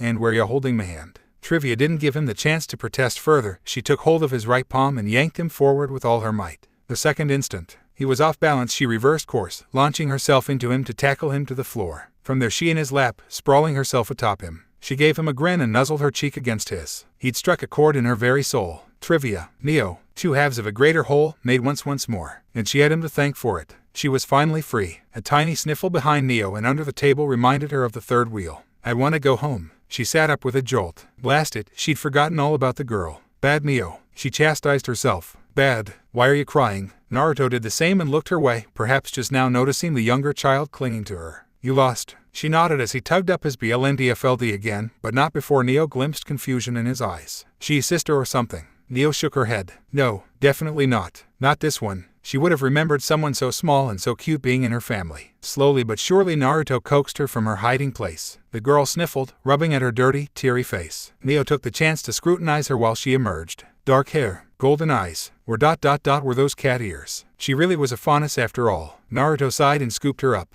Come on, up you go. The girl thrashed in his grasp, to no avail. What are you doing? Naruto grinned. Giving you a piggyback ride, silly. What's your name? She faltered. Her watery smile was lovely to behold. Blake. All right then, Blakey. Up we go. How his son vexed him. Ozpin loved the boy. He truly did, loved him with all his heart and split soul, but times like these reminded him why he had stopped procreating in the first place. His BLD produced powerful children, to be sure, that much had never been in doubt, but oftentimes his progeny were always a little quirky, as were their friends often enough. Strangeness attracted strangeness. It was a simple fact of life, one he'd thought himself accustomed to. Not so. Case in point, come dawn, Naruto had returned to him and Glinda with 2 girls and 2. One beside him, the other cowering behind him, and the other one like some skittish kitten. They would deal with the latter later. It was the former that worried him, if only because his wife evidently knew her, judging by her wistful expression. Ozpin quirked a brow. Who is this small sassy child? The girl waved but did not speak. Curious. Was she unable to? This is trivia. Naruto made his introductions with a grin. Or Neo. Maybe both. Semantics. Mom already met her. Unfortunately, the maiden in question looked away. She's an acquired taste. Neo bowed. Ozpin turned a bemused look her way. And your parents? Pushing up daisies. His son chirruped. Naruto. Hey, it's not like I killed them. Ozpin heaved a hearty sigh of relief. Thank the gods. I just encouraged them to pass away. With force. And a number 2 pencil. Then I burned their house down to hide the evidence. Lionhead swatted his shoulder. Naruto. What? They're happy in heaven. He held the facade for all of 3 seconds before he gave up. Bah, who am I kidding? They're probably burning in hell for what they did to Neo. Besides, she helped me stop them. Ozpin sighed. I can't believe you've done this. Then don't ask questions you aren't prepared for, old man. Glinda tutted at that. Even criminals do not deserve such an undignified demise. Yes, they do, came the immediate rejoinder. Because they're bad guys. No one will miss them. That was a given. Oz knew what he wanted. And I suppose you expect Miss Vanel to stay with us for the time being. Yup. He was still speaking when Neo latched onto his son's waist. See, we're besties. She's got a pretty handy semblance too. I don't doubt that, but act. In an instant he found himself staring at well, himself. Unusual, but not unheard of. He'd seen illusion semblance before. Ozpin went left. The illusion mirrored him. Naruto grinned. That's not all she can do. Oh, do tell. Naruto leaned down and whispered into Neo's ear. Quite suddenly the illusion smiled and smacked Ozpin across the shin with his cane. Well, color him curious. Solid illusions then. He gave the specter a poke only to grunt when it poked him back. Fascinating. Perhaps I was a bit too hasty in turning you away. Glinda CLC at her tongue, eyes burning with fire. Ozpin, no. Our son is far too young to have a girl staying with him. Perhaps, but I must ask, who is the girl that's been hiding behind you all this time? He'd noticed her from the very beginning, but Neo had proven herself the more pressing issue. Now that the matter was settled, he couldn't help but notice her. She knew it too, because she hunched down behind the 2 older children for all she was worth. Poor girl was actually trying to use them as a human wall to hide behind. What could have traumatized her so? Naruto nudged her. The little lass poked her head out. Ozpin stared. He stared strong. Golden eyes, dark hair, cat ears. No, surely not. Surely his luck wasn't that bad. Would you happen to be Blake Belladonna, perchance? Much to his chagrin, the young girl managed a single, tremulous nod. Lovely, because this surely wouldn't blow up in his face. No, certainly not. Come on, then, we best get her something to eat. Neon held up her scroll, 3 words hastily typed within. Ice cream, please. Ozpin sighed. Of course you want that. This was his life now. He knew what he'd done to deserve this. Somewhere out there in the universe, the brothers' gods were likely laughing at him. There were days as of late years more like, when Ozpin believed the brother gods were laughing at him. If not, they certainly had a twisted sense of a humor. Take his life, for instance. He had seen horrible horrors, things to make men scream and women tremble, hunters and huntresses alike. He had failed to save many, so very many. Time and again, ever focusing on the future and the promise of a brighter tomorrow, one that always seemed so far away. He wouldn't lie, there had been cycle times when he had given in to despair, more than a few where he'd lost himself at the bottom of a bottle, only to crawl back out a lifetime later. There were days when he regretted accepting the God of Light's deal and wished for the sweet release of oblivion. Today was such a day. Pinching the bridge of his nose to stifle a long-suffering sigh, the headmaster raised his mug and took a long draught. Hot cocoa burned his throat all the way down. He accepted it stoically, knowing he deserved the pain. This would fade, but the memory of his failure would not. Such would be his burden to carry forevermore. It had taken the better part of 3 days to confirm the fate of Blake Belladonna's parents, but once he had well, if he hadn't thought the gods cruel before, he certainly did now. They giveth and they taketh, they swear and they sunder, they save and they torment, all without remorse. Even in their absence, Remnant was not free from the cruel machinations of fate. For you see, Gira and Kali Belladonna were dead. He'd seen their bodies in the morgue, their faces. A tragic incident with the authorities had led to their untimely demise, one he would have liked to blame on Jack, but he couldn't. Not without proof, and there was none. The man was squeaky clean, almost suspiciously so. By all accounts, young Blake Belladonna's parents had come to Vale with their daughter to found another sect of their still peaceful White Fang. Such had been their intent, until a lunatic gunned them down in cold blood during a protest. Guilt was a heavy noose around his neck. He should have done more to help them, to save them. Heaven knew he could have. If he'd just honored their request to meet, he might have been there. But he hadn't now, had he? He'd been too focused on fending off Jack and his ilk to even consider the danger they might be in. Was this Salem's doing? Could it be? Distract him with one hand, then strike with another while he wasn't looking. She would stand to gain from the White Fang losing two of its most respected leaders. And yet, something gnawed at him. He was missing a piece of the puzzle here. No fair. You cheated. It ain't cheatin' if I'm the strongest, Blake. A merry racket ahead of him tore the world-weary immortal from the muddy mire of his thoughts. He opened his eyes, lowered his mug, and looked away from his feet at last. Isn't it remarkable how just a little light can brighten the darkness? All hope was not lost. Not yet. Despite the tragedy, he found himself feeling dare he say hopeful, as he watched the children chase one another across the yard. Naruto danced backward, eyes hidden beneath his BLNDFLD, yet grinning from ear to ear as he swayed back from little Blake's grasping hands. Neo was far faster than the untrained girl, but even she found herself strong pressed to catch him. Despite their best efforts, they just couldn't reach him and wound up tripping over one another. Ozpin knew that wasn't the purpose of this exercise. Oh no. He knew his son better than that. He was. For all his claims of being the strongest, the boy could be devilishly distracting when he wanted to be. Naruto and Neo had taken Blake into the fold like no other, welcoming her as if she were their own sister. He very much doubted they'd let anyone separate them. So long as the little kitten was preoccupied by her family, she wouldn't be grieving at what she had lost. Some might call that a childish tactic. Perhaps it was. Nevertheless, it was effective. Beneath his teasing, Blake was quite distracted. Linda hummed at his side, reminding him of her presence. He has a talent for making friends, it seems. Indeed. He took another long sip from his mug. It's a shame what happened to her parents. His wife sighed. Ozpin, it wasn't your fault. Yes, it was. Truly, the loss of the Belladonnas would be felt far and wide. He wanted to believe they'd survive the incident that separated them from their daughter, but bodies didn't lie. We can't just leave her like this, she continued apropos of nothing. Something needs to be done. Speaking of doing. He looked to his wife and froze. Linda had one hand to her cheek and he couldn't miss the longing look she sent Blake's way. For a moment she dearly reminded him of Salem with her hair down and that half-lidded look in her eyes. It was such a striking sight that he found his breath stolen away for a moment. And then, I want one. Now it was his turn to sigh. Glinda, no. Glinda, maybe. She fixed him with a steely glare. Naruto's getting older. It won't be long before he's off to signal. And what then? Beacon. He's going to be the next you, Ozpin. I can see it. He'll be leading the charge against Salem sooner than you think. Ozpin tried to object and failed. He could see it now. The boy was already beginning to forge a vast network of allies. From young Winter Schnee of Atlas to the enigmatic Neo, one couldn't forget little Yang and Ruby, and now he'd somehow secured the loyalty of a young Blake Belladonna. What was next? Mistral. Already he'd spread his influence wide. He was curious to see what would become of all this. Yes. He tapped his cane down and pointedly looked away. I dare say she won't be prepared for him. We may see a bumper CRP of hunters this year. Glinda sidled up to him and looped an arm in his. That's not what I'm talking about, and you know it. I don't know if I'm ready for another child just yet, he confessed. You say that, but you've been watching her, too. Fair. You always could read me. HMHMM. Glinda hummed and laid a hand on his chest, green eyes shining with maiden fire. I'm sure Summer wouldn't mind babysitting. Tonight, he hazarded. Today. Her grip tightened on him. There would be no sleep for him that night. Not a wink. He looked back to the children with a rueful sight. Now then, what was the old saying again? May you live in interesting times. Blake was getting better. Naruto could see it in her eyes, really. The BLNDFLD wasn't half as effective as he would have liked, but she wasn't quite where he wanted her to be yet. That was to be expected, he supposed. It was a testament to him and Neo's near-constant care that the poor girl hadn't shattered already. She really was a little trooper, or very good at ignoring her trauma. But when she tripped and fell down, he heard it. The telltale hiccup that promised tears. Well, he knelt hurriedly before her. How you holdin' up? She tucked her knees into her chest and huddled in on herself. I miss them. Her parents. SHD. He'd known this was coming sooner or later. Might as well deal with it now. Don't worry. He tugged up his BLNDFLD, revealing a glowing blue eye. Naruto, remember. The strongest. No one's going to harm you. Remember what I promised. He winked her way. I'll get the BSTRD who got them, don't you doubt that for a second. She hiccuped a little. Promise? Yup. A little whine. Pinky promise. He hooked his finger in hers. Don't worry. Neo tapped a foot with an expectant expression. Fine, fine. He laughed. Pinky promise with you, too. You know, this reminds me of a story. Let me tell you about an old sourpuss I once knew.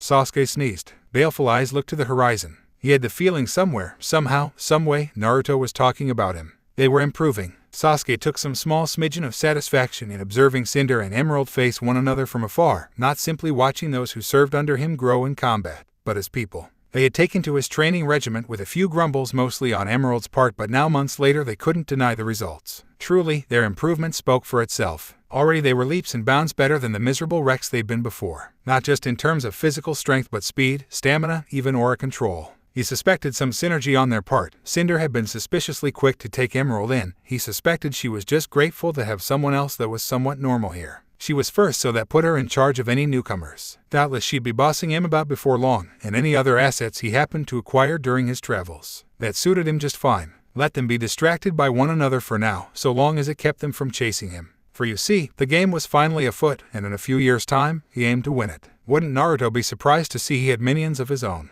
A groan behind him reminded him of his current experiment. Right, he'd nearly forgotten all about that. He turned away from the balcony and raised a hand, conjuring a flame into his palm. Light chased away the dark to reveal his latest victim sprawled across a BLD-stained floor. Have you recovered yet, Hazel? The giant groaned incoherently where he lay, face down in the dirt, covered in copious cuts, each oozing BLD. Sasuke tutted and marked his latest experiment as a success. The poor man was truly down for the count. I'll take that as a no. To be fair, he put up a good fight. Better than most this side of Remnant could. Watts was by no means a proper fighter, and Tyrion, while agile, couldn't take a hit from him without acting like he'd been blessed by Salem. But Hazel.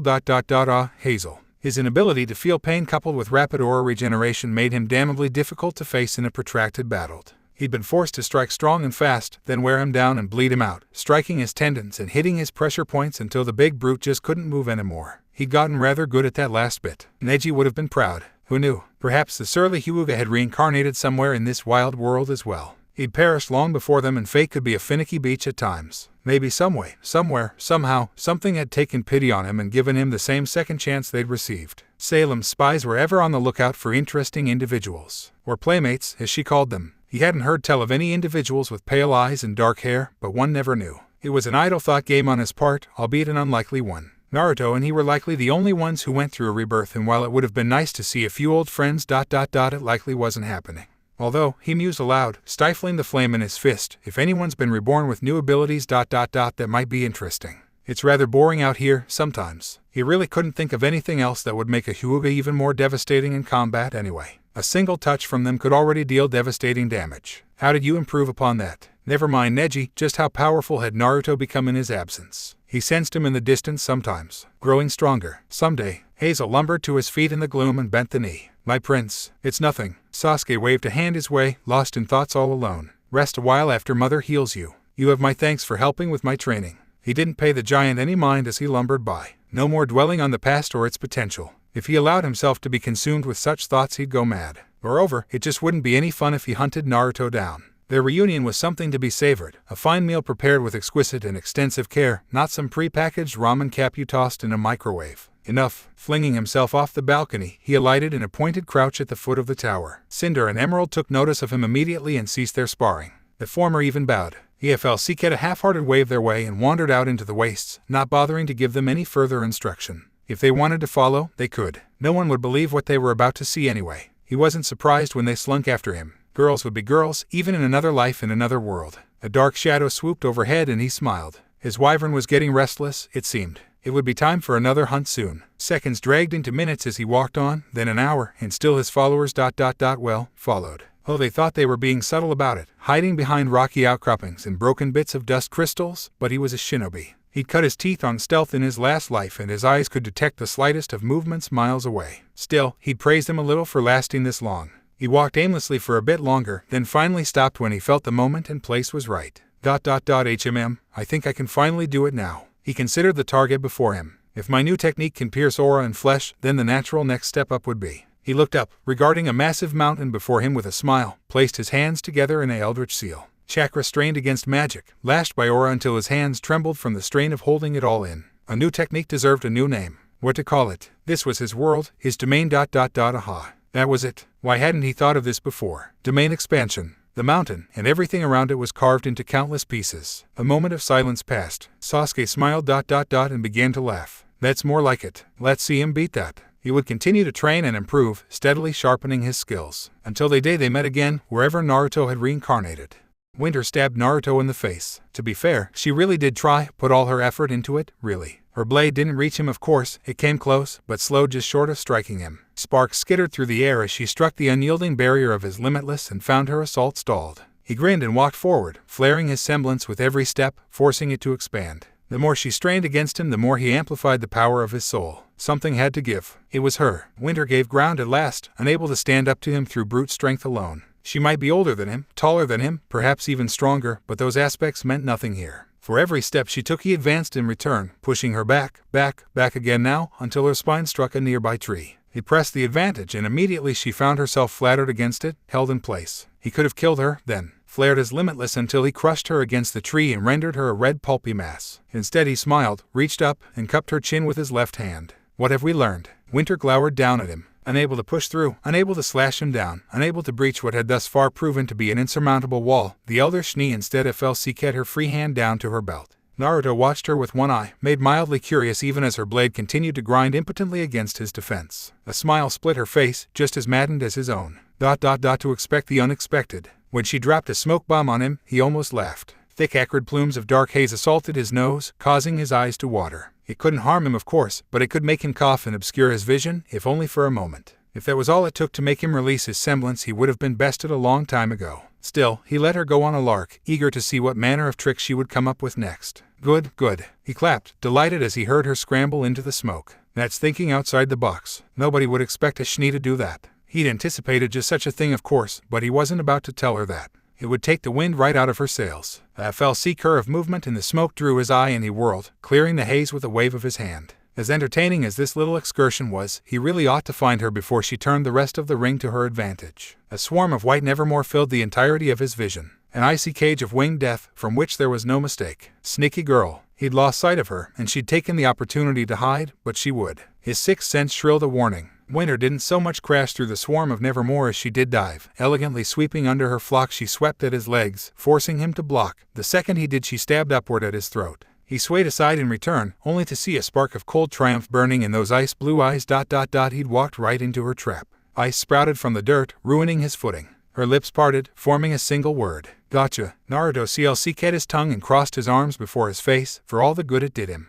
Winter absolutely bombarded him with her overcharged birds, blasting him from every angle, essentially forcing her summons to commit suicide just to damage him. It almost worked, too. His limitless wasn't perfect yet, far from it. He really had to focus to stave off an attack from every angle. But he was nothing if not a MSTR of multitasking. A brief opening in the squall and he was gone, FLC curring away, leaving the blitzing birds to batter themselves apart. Winter was waiting for him, surging forward on a road of glyphs. He parried her and grabbed her blade, yanking her in close. Applause rose from the sidelines, though Young squawked angrily. He paid it little heed, less so Winter's sigh. Of course you'd survive that. He winked at her instead, voice dropping to a low whisper. Should I be concerned that you flew here by yourself? Mother's apathetic to it all, and I don't care what father thinks. She smiled back and tried to behead him with a vicious backswing. Besides, I wanted to continue our courtship. His mind fizzled for a moment and she nearly got him. Not bad, you almost managed to get through this time. Winter blitzed him for that, his world dissolved into a blur of cool steel and delighted laughter as he dodged each attack. Her saber sought his face, his chest, his every vital point. Not a single one of them landed.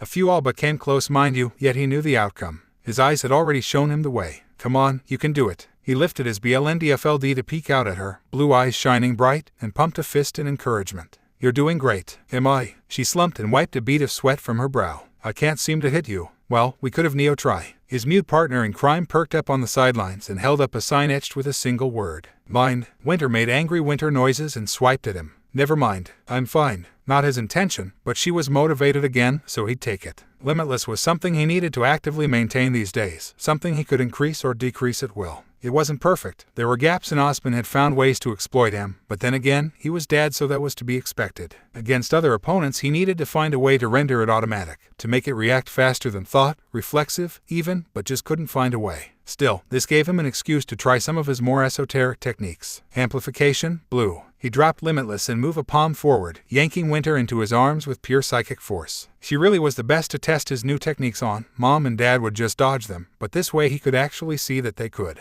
She yelped, only for him to spin her away as one might a dance partner and move 2 fingers her way. Reversal, red. A sphere of scarlet ignited at his fingertip. Winter saw it coming and tried to block with her saber, only for it to sizzle and sputter out harmlessly. Sparks snarled into his hand as the feedback shot down his arm, leaving a numbing tingle in its wake. Baffled by this unexpected failure, Naruto waved his palm in mild annoyance and glared at the offending limb. What was he missing here? Darned. He gave his arm another shake for good measure, to no avail. In here I thought I could do it this time. All well. Fist it is. His fist snapped through Winter's weapon and barreled into her chest, sending her sprawling. She righted herself and flung the shattered shard at him, only for him to kick it away. Cold steel struck the ring, shattering like so much glass. You do realize I'll need a new weapon now? Bah, that thing was a piece of scrap and you knew it. Mecha shift for life. Winter FLC cut her broken blade out with a soft hiss of anger. Ice sprang up the hilt to replace the broken edge. Not bad. Naruto applauded her efforts, if not necessarily her expression. Still, Ruby and Young are watching, so I want to show off a little. Oh, he hummed a little, thumbing his chin, and then there's Neo and Blake, so I really need to make sure. Thunk. Winter's saber slammed into his infinity, spraying sparks. I only took my eyes off you for a few days. How did you get this many? This many what? She scowled at him. I won't forgive you.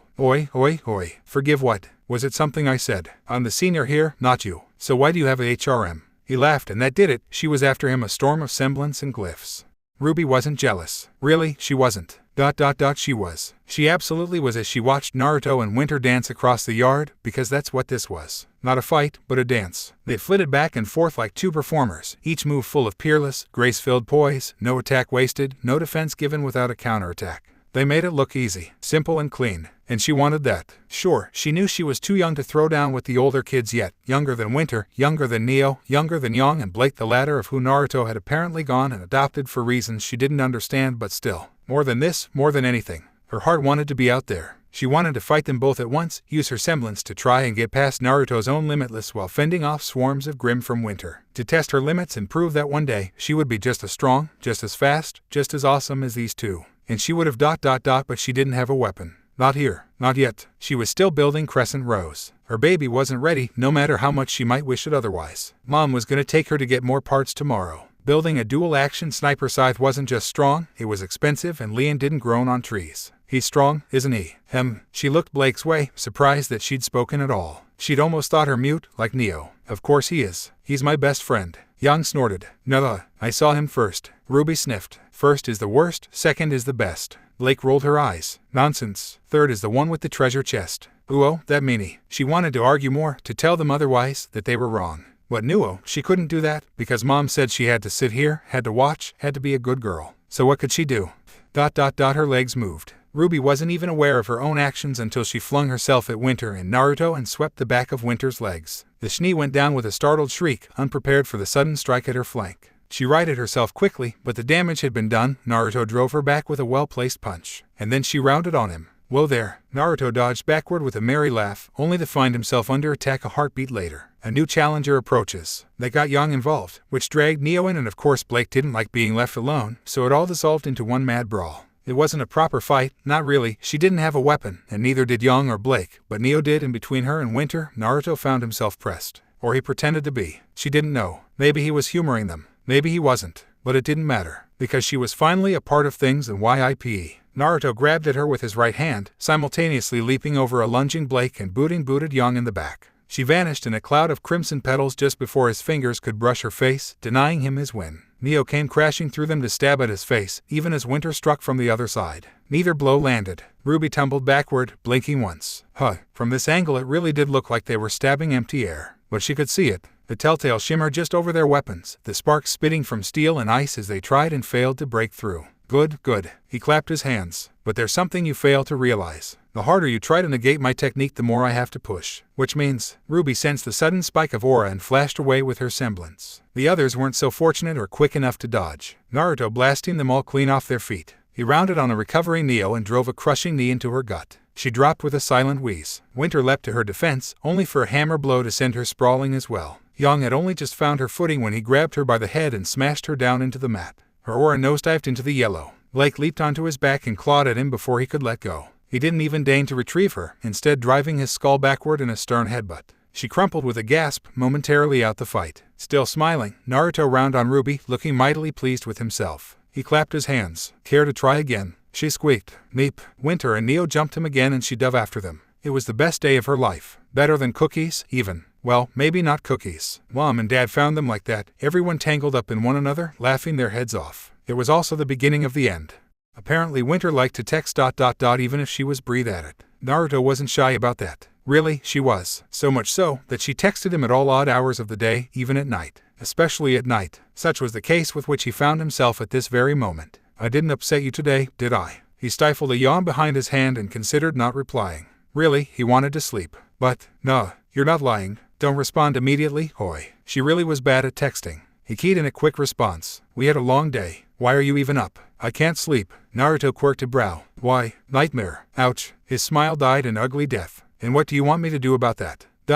Can I come over? It was practically a plea. Sure, I guess, but how are? His window opened. Winter. He balked at the familiar figure even now slipping into his room. How did you walk up the wall? I took a page out of your book. She granted him a small tremulous smile as she closed the latch behind her. Glyphs. His eyes bulged and a smile dawned across his face. You can walk up those. She preened a bit, but it was decidedly subdued. When I want to. He grinned, delighted. We are going to do so many pranks. Her smile fractured and she tried to laugh, only to hiccup a little.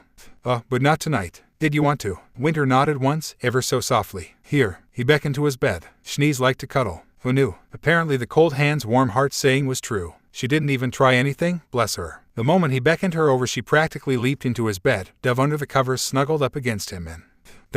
Well. She was sound asleep within moments. Naruto heaved a sigh. What am I going to do with you? He'd just settled down for sleep himself when he felt it. His ear twitched. Someone had tripped the perimeter seals he'd set up. But who? Sitting up, he closed his eyes, swapped himself with a pillow, ... and vanished with barely a FL her.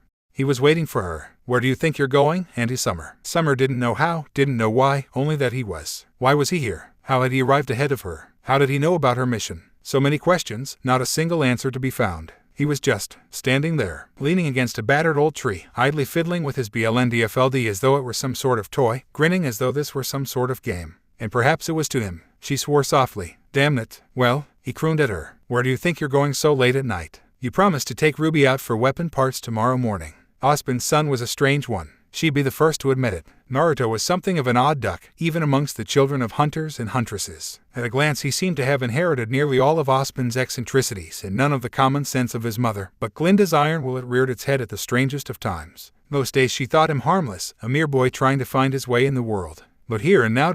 he frightened her. It was the eyes, you see. Those DMN eyes. He'd elected not to wear the BLNDFLD tonight and his blue eyes shone in the moonlight, glimmering like doors to another world. They were sharp, too sharp for her liking. In an instant she knew why he was here. He must have found out from Tai, or maybe he'd been watching her this entire time. She couldn't be sure which. Regardless, she knew what he wanted. He was going to try and stop her. She couldn't have that. Not now. Not ever. I have to go on this mission, she tried to explain, to reason with him before they came to blows. They need me. He frowned at her, deeply disappointed. Ruby needs you more. So does Young. And everyone else. Damn it, he wasn't listening. She'd just knock him out and rendezvous with Raven. Her hand scythed into his gut ... and he burst into so much smoke. Warm air struck her ear. Points for effort, there. She whirled. Why? Naruto's fist thundered into the back of her head. Summer never saw it, only felt it. She dropped like a sack of potatoes, gasping as her body went limp. Sorry, not sorry. She heard his voice sing at her. Sleep well. The darkness swam in as Ozpin's son crouched over her. Humming softly, he slung her over his shoulder. Distantly, she watched him turn his head.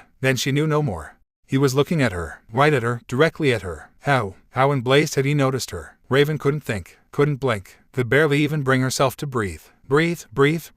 It was okay to breathe, wasn't it? He wouldn't kill her if she breathed, right? She had expected Summer tonight, not for Ozpin's brat to walk right up to their meeting place with her slung over his shoulder. It was ruined. All of it, ruined. Their goal, their plan, their scheme to take down Salem, all of it lay in ashes now. Because that little SHT, that brat, that DMN monster, was smiling at her. Remember what I promised you. He held up a finger. Less than a year, now. You're running out of time ... Run along now. His words triggered Raven's fight or flight response and triggered it strong. She cut a portal in the air, dove into it, and ran like hell. Naruto pressed his ear to the door and listened in. Really, he needn't have bothered with the subterfuge in the first place. Taeyong and Summer were too busy hollering at one another to even notice his eavesdropping. You did what? You don't understand. I had to do it, Taeyong. I had to. What I understand is that you lied to me, Summer. You left, just like Raven. A whimper arose, barely muffled through the door. I didn't lie. No, you just omitted crucial details and left me alone with the girls, neither of whom you said goodbye to. Did you even consider for a moment what would have happened had they woken up without their mother? No. His voice cut like a knife, the bitter pain of a man who'd already lost one wife now unsheathed for all the world to see. How would I explain that to them? Him.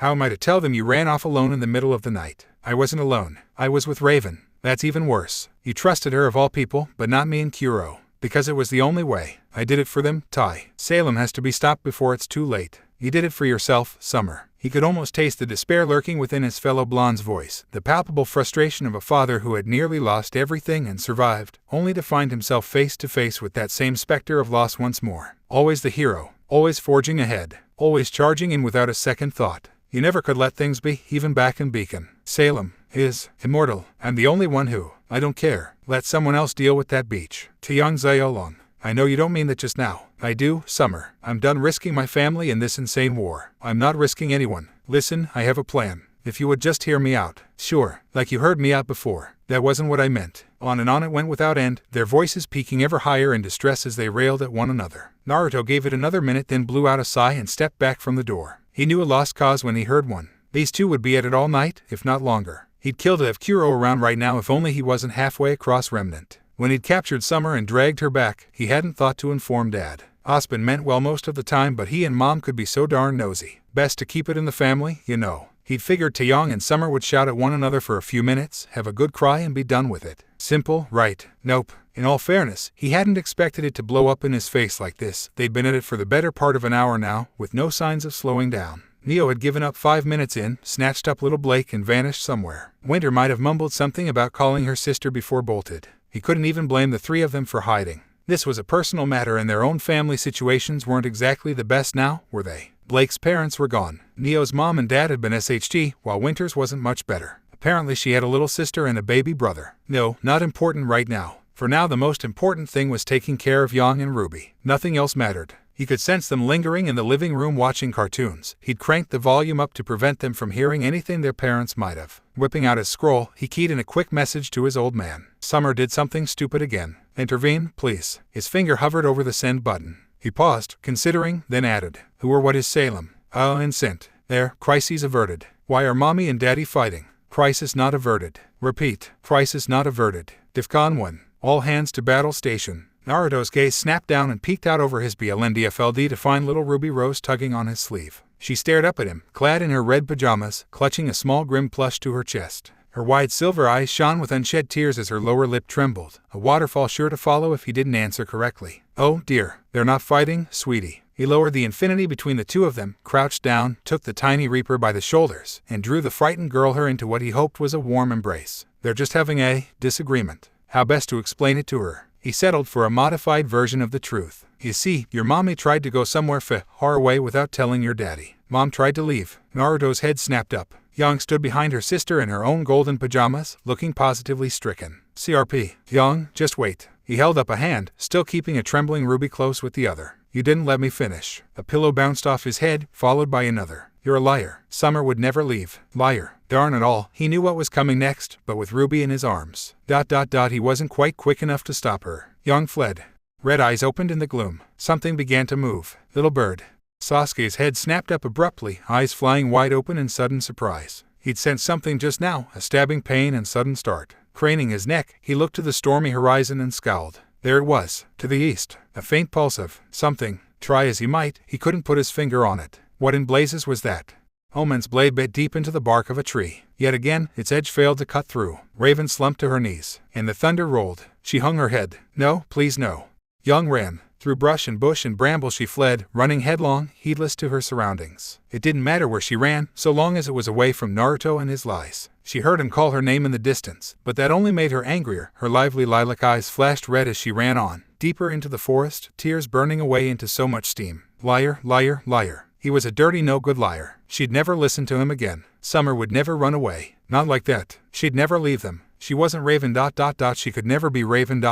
She just couldn't be. Then again, Naruto had seen her, found her, caught her, and dragged her back. She'd been there when he had. Mom and Dad were fighting over it even now. Maybe he was right after all. No. It must be a trick. It had to be. Summer would never run. Mum wouldn't do that. Because if she did, that meant she was like Raven. If meant she wasn't better than Raven, no, she might be worse. And her shoe caught an upturned root and she went down into a briar bush with a yelp, unable to get her aura in time. She lay there for what felt like an eternity, sniffling weakly into the dirt. She can't be like her ...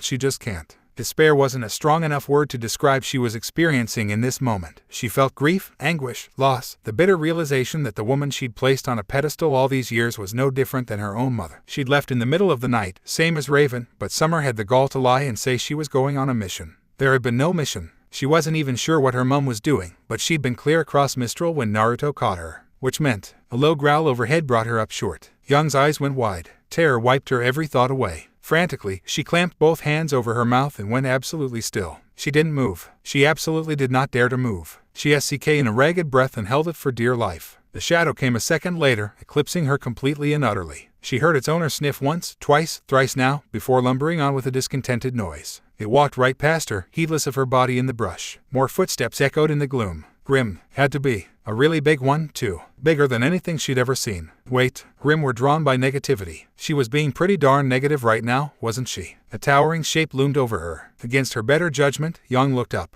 The Beowulf didn't quite look right. It was big, yeah, but it was all hunched over and moving strangely. Twisted and covered in green bile. Foul, viscous slime leaked from its open maw. Someone had replaced its right arm with a strange metal contraption, so large that the creature had to drag itself along out the undergrowth. Don't move. If she was perfectly still, it would pass by, just like the rest. It looked down. Ghastly red eyes met hers. Fast. So very terribly horribly fast. Young managed to get her aura up in time, but only just. A swipe of its massive paw sent her sprawling to the ground, tanking her reserves by half. She rolled over with a pained whine, clutching her gut. It stomped down at her, forcing her to tumble aside or be crushed outright. Pivoting on her left heel, she whirled and drilled a punch into its gut. Leo or Winter would have made mincemeat of a beast like this. She'd seen them do it before. She could too. She'd been training. The Grim took her punch and laughed. Little bird, little bird. Horror curdled in her gut. Since when do Grim talk? Another swipe of his paw sent her sprawling. She righted herself with an effort, nearly paralyzed by fear. She knew Grim could become intelligent over time, but talking.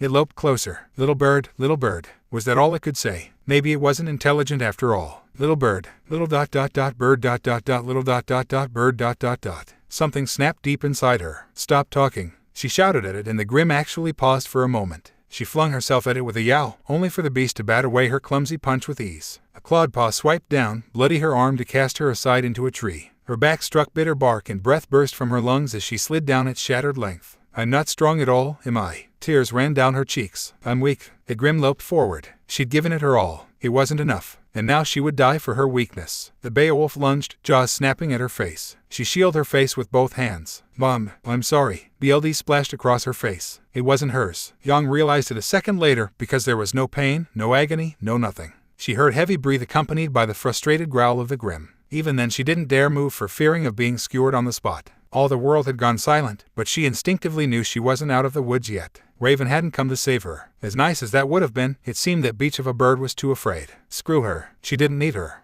But Summer hadn't come either. Go on, take it, you mangy mutt. A low, familiar voice rasped in the gloom. Now get lost. The Grim growled, but Yon didn't hear it move. Not an inch. Not gonna run. Fine, then ... have it your own way. Here at last she dared to creak an eye open. A familiar BLNDFLD hung before her vision, spattered with BLD.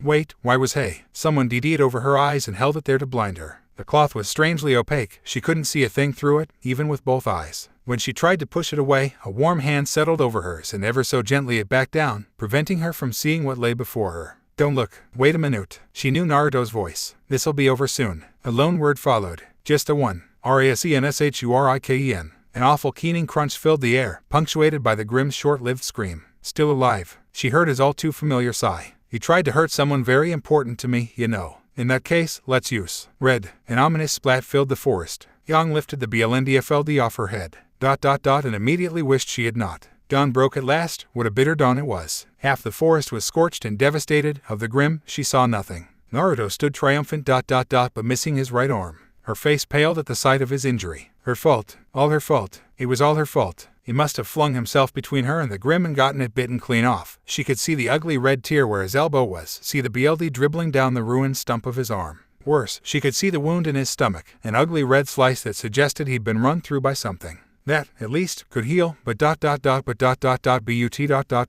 Despair threatened to steal her voice away. She could barely choke the words out. Your arm. I'm fine. Her fellow blonde walked over to her with a smile, heedless of his wound. I was just a little slow with my infinity this time around, that's all. Don't cry. He gave her face a brisk pat, thumbing her tears away. It's all right. I'm the strongest, remember. A strange swelling noise filled her ears. When she looked up, he'd regrown the limb, minus the sleeve, and closed the hole in his torso besides. Since when could he do that? No, had he always been able to do it all along? See, he winked her way, flexing his fingers into a fist. Right as rain. It wasn't. Not by a long shot. She crumpled to her knees. He'd been holding back all this time, hadn't he? She thought she was closing the gap between them, but it wasn't a gap at all. It was a canyon, an entire valley. He was standing so close to her, but he'd never felt so far away as he did now. Would she ever catch up? Was it even possible? She'd been so certain once. Now that certainty was crumbling around her alongside everything she'd know. It was just what Mom had done. It was her own awful weakness, and it hurt so much. Hey, firecracker, you all right? Yang couldn't bring herself to meet his eyes as she choked back a sob.